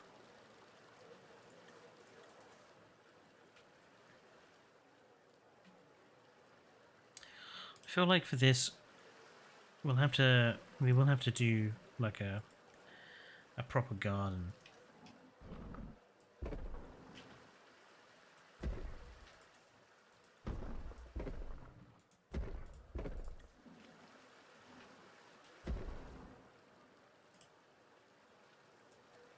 The burden of choice. How would you feel if they added an Egypt map, but it was Sierra Nevada, but with sand? Oh god, I would hate them. I would hate them forever. There would be no middle finger big enough.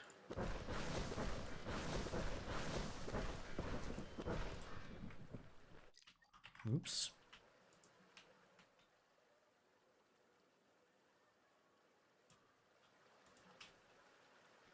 Like, the Sierra Nevada map is such a waste. Oh, we're going to give you a fully completed snow map. But we're not going to adjust any of the textures or anything to make them work. It's just going to be a snow map. And you're going to have basically nothing you can use to make it look anything more than just complete white. That's, ugh. Like, we didn't even get, like, frozen water or anything.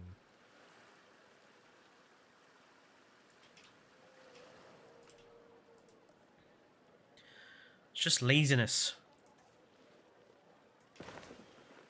Fucking laziness from Frontier, always.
Olive trees.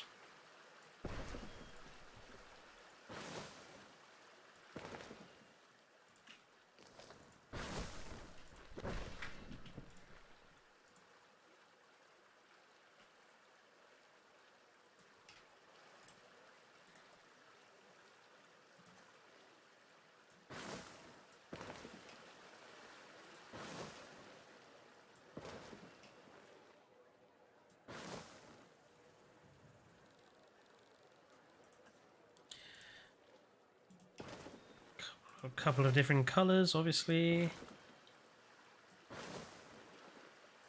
Because there's way too much green here, so let's put in some different color.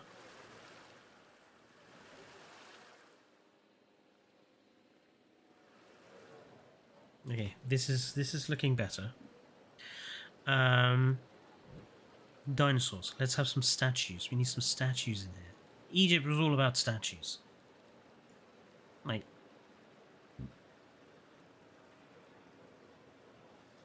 let's do we've got Nigersaurus in the park, haven't we? Let's do, where's Nigersaurus as statue 4? There we are.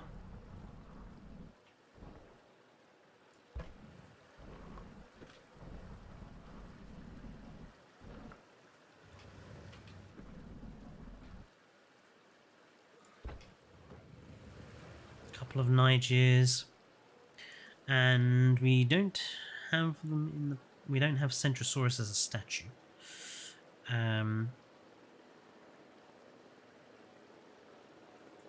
Oh, let's put some dead trees. Are definitely Egypty, deserty sort of thing. Yes.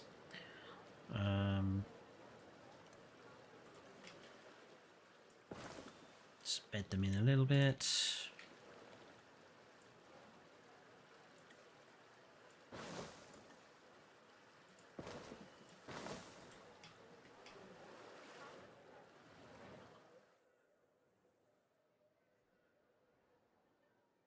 Okay, I'm actually quite happy with how this has turned out.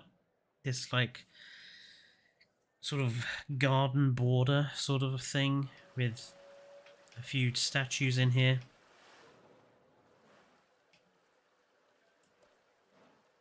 I did see the Walking with Dinosaurs Librodon, but its animations are a little bugged.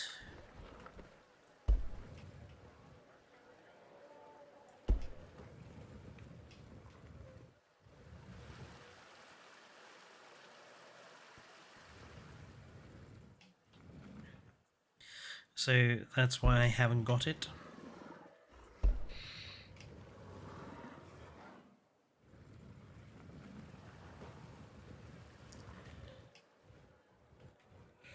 As much as I love Liopleurodon, I want a Liopleurodon that's not, you know, broken and buggy.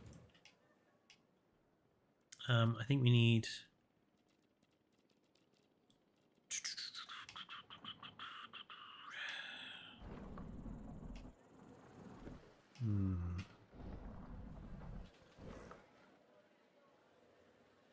Interesting.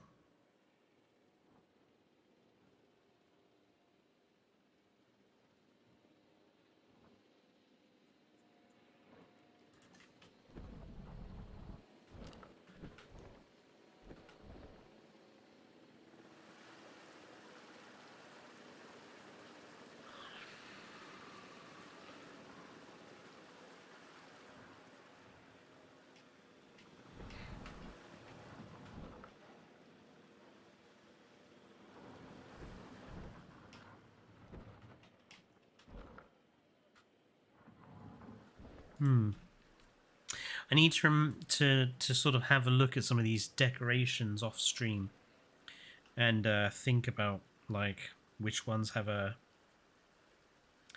Egyptian feel to them.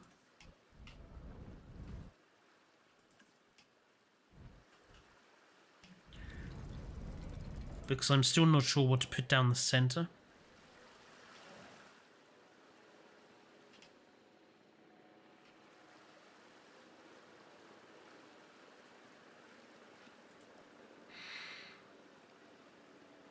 I do feel, though, that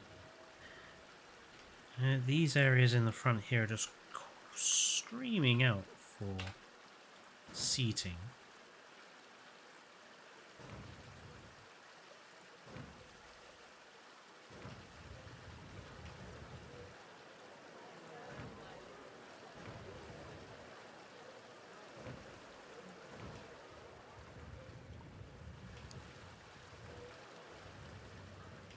Yeah, that's good.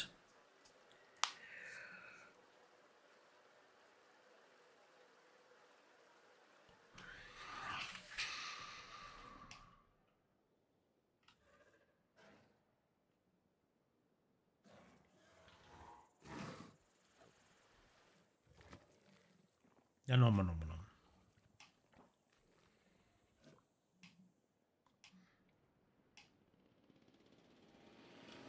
Yeah, I think I'm happy with this sort of antechamber here.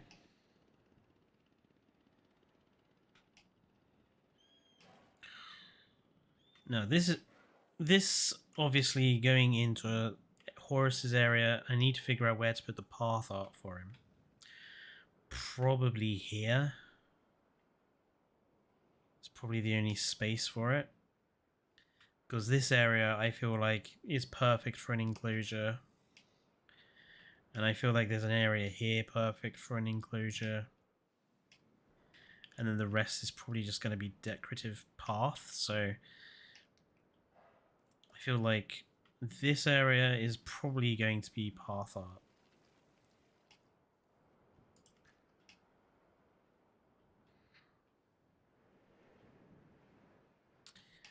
In terms of Sobek's area, though, see, I think we have the advantage that we can...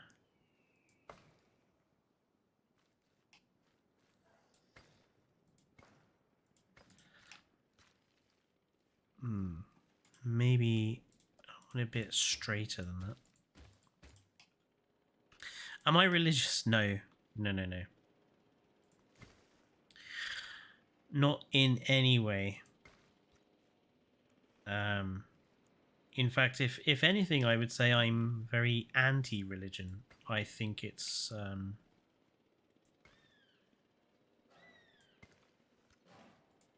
I think religion has caused more harm than good over the years. And if I could, I would make religion disappear. I think all the religion has done is it's divided humanity. It's stimulated hate, and there's been so much bloodshed in the name of various religions over the centuries, and it is still going on. I just don't think religion is a good thing.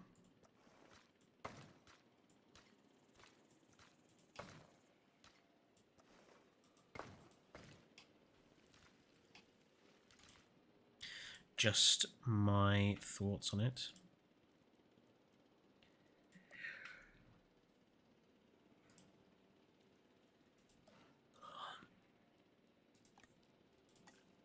Yeah, the Crusades are an obvious one. Hitler, the anti-Jewish thing, it wasn't really a religious reason. The Nazis' persecution of the Jews was about more than the religious aspect. It was more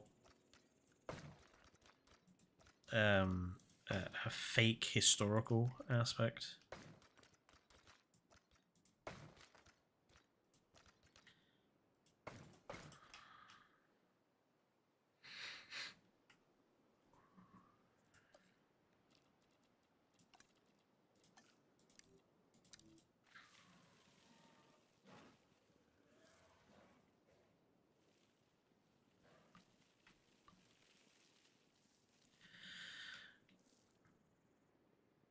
Right, so this will be the route up to Sobek's palace. Or Sopek's area. I'm thinking, so just how much space do I have here? Let's see. Ooh, okay, so it would be close. I could probably get a double or triple lagoon in there.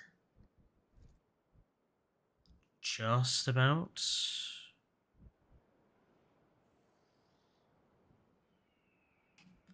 And then we've got another space here.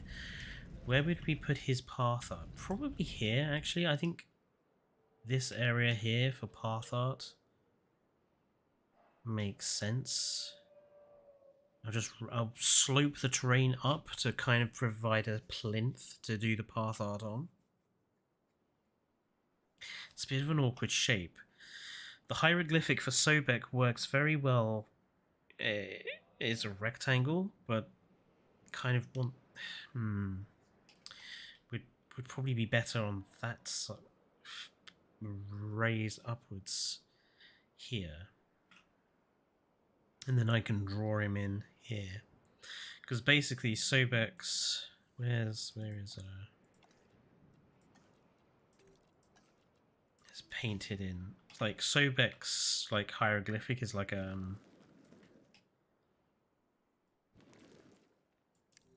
it's like a box, and then he's a reptile sat on it. Like, this is very crude. It's just basically kind of like that. He's like a crocodile sat on top of a box.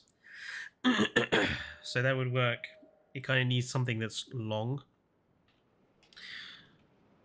So I think if it was there, it suits. Like Horus's is just a bird. So Horus's would just fit in here, because it's just like a bird with 2 feet. That's basically Horus's. So his would fit in quite well here. But Sobek's hieroglyphic needs something of a correct shape, so it's probably going to have to go in there or go in there. But I kind of want to use that for the lagoon.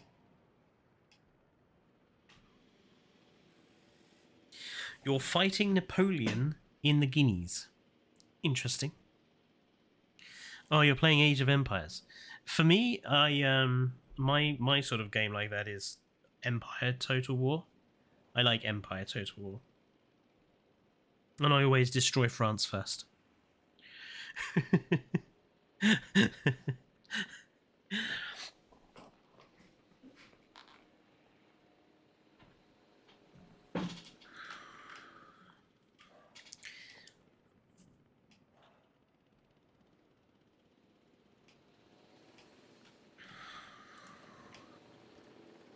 What did France do?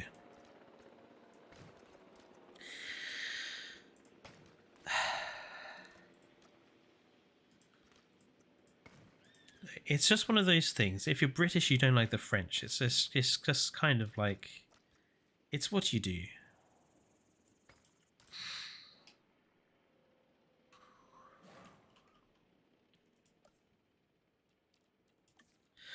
What didn't they do? Exactly.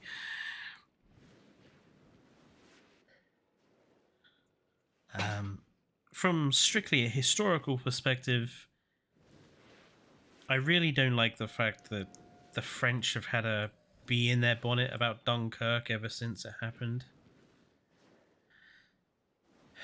Like the French, one of the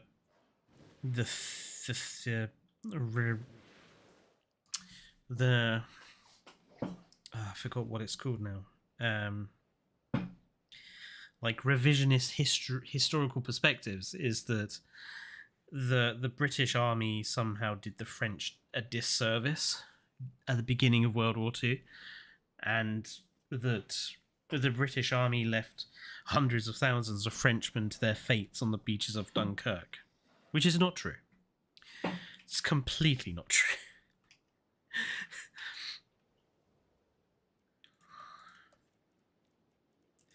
Like, we actually evacuated French troops.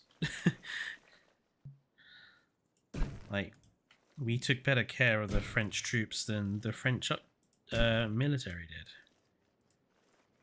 did.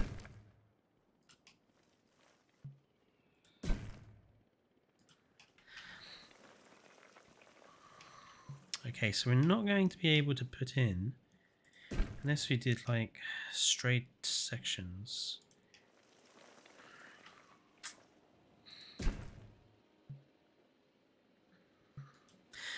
But then not a single one of them is going to have a...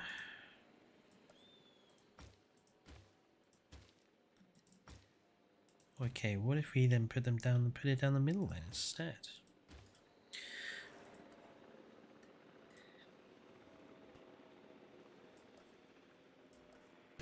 I love cutting the heads off people. The perfect British pastime, cutting the heads off people. Yeah, that's not going to work.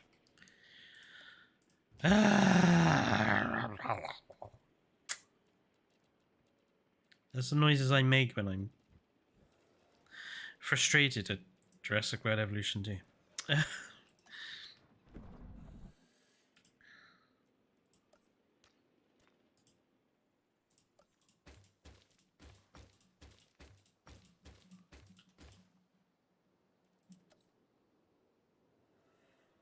Hello there. This Berenderson. Things are going okay.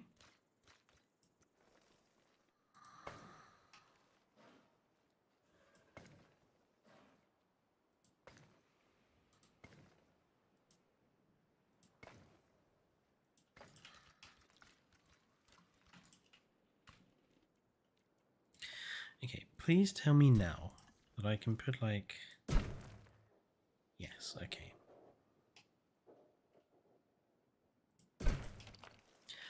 I'm going to assume 2 is... No, you're going to let me put in 2. Okay. 3.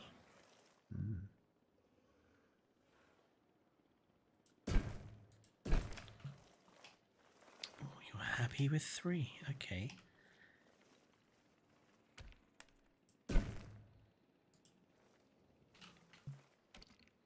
But 3 is where its happiness ends. Okay.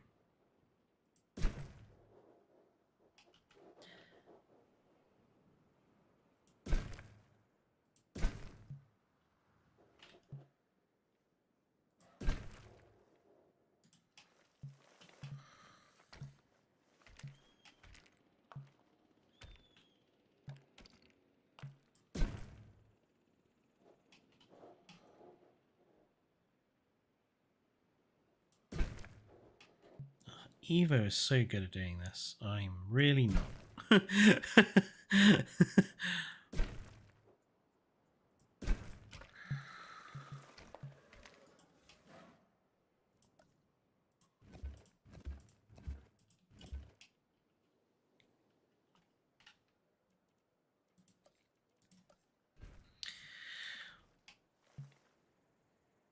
I barely see people use the monorail thing now. Yeah, I mean, it's kind of the only way I can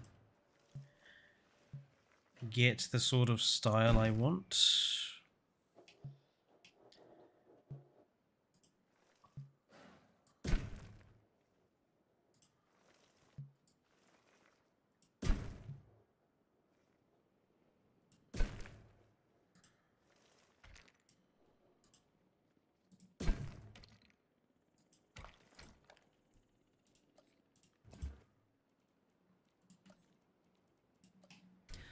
I just want something to make this look palatial, essentially.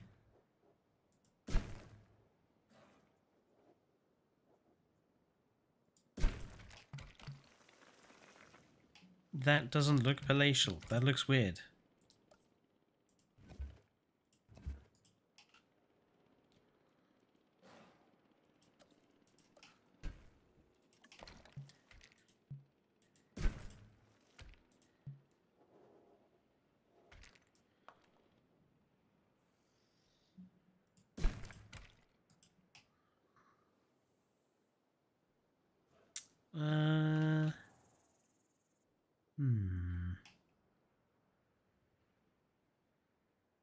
Maybe? I will have to think about this.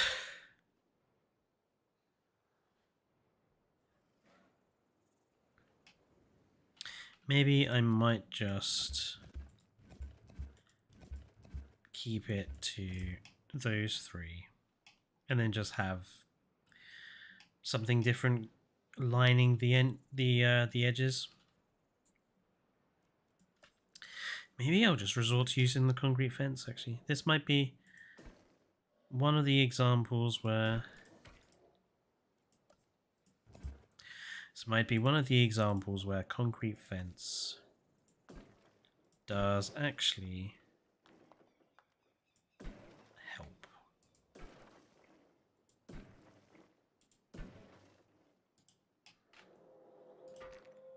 And I could line these with obelisks, yeah.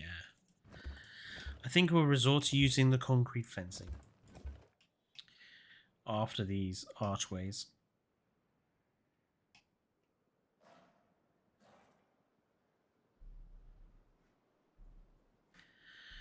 Utahraptor Sheriff? What? Fletcher, give me tips on how to beat the French. A cricket bat works rather well.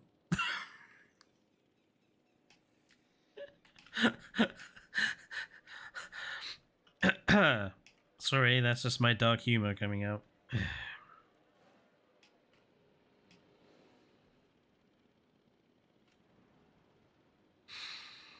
Yeah, because we've got like the little roofing sections over that, so...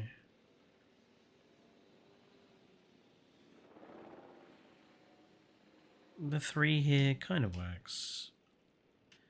Like if we could just... like get...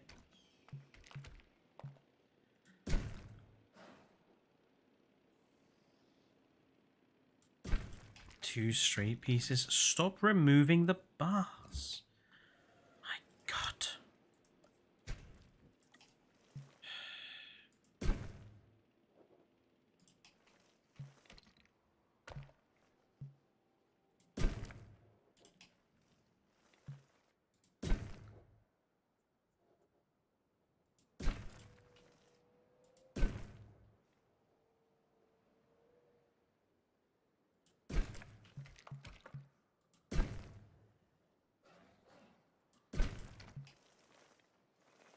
No. Alright, game. You win. Fucking 3 arches it is.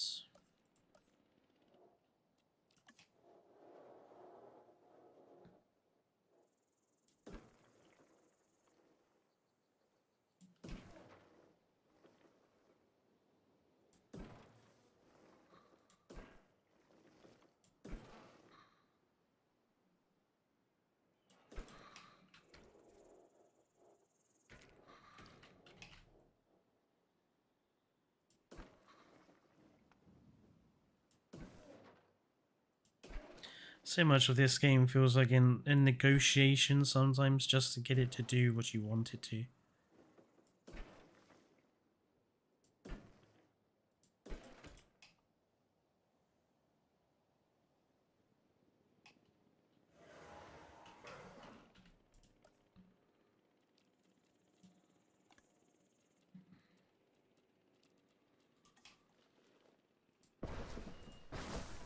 No, don't remove that. You see what I mean? It's always a negotiation with this game. And you wonder why I make a face when you mention Planet Zoo. Planet Zoo is a lot easier to make stuff on.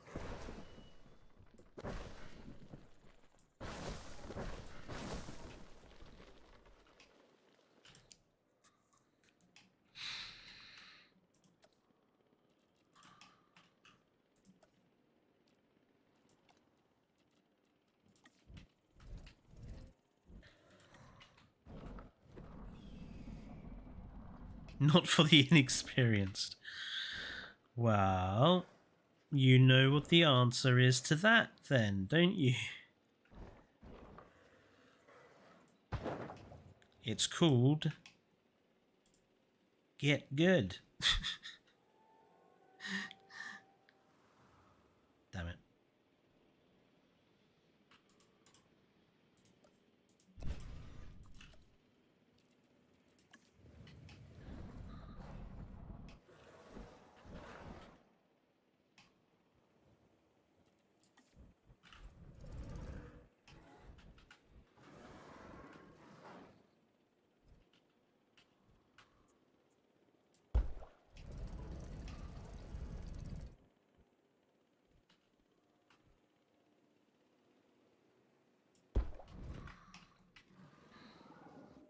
Might need to move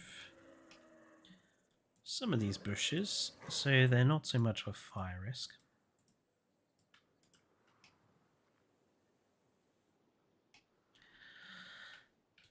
But that's the general gist of what I think we're gonna go for this area.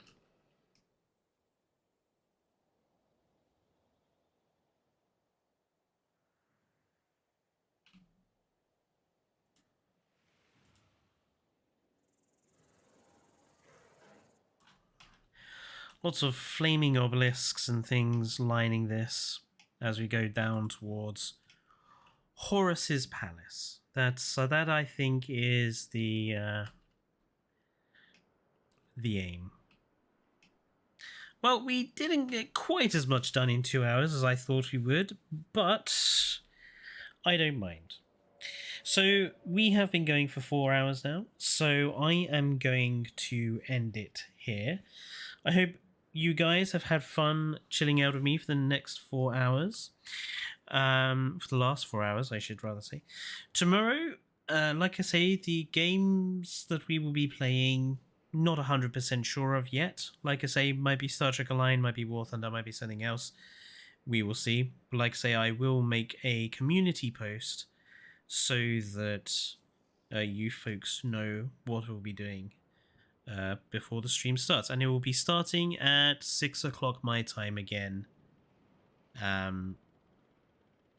tomorrow. So, same time, another 4 hours of me playing. Who knows?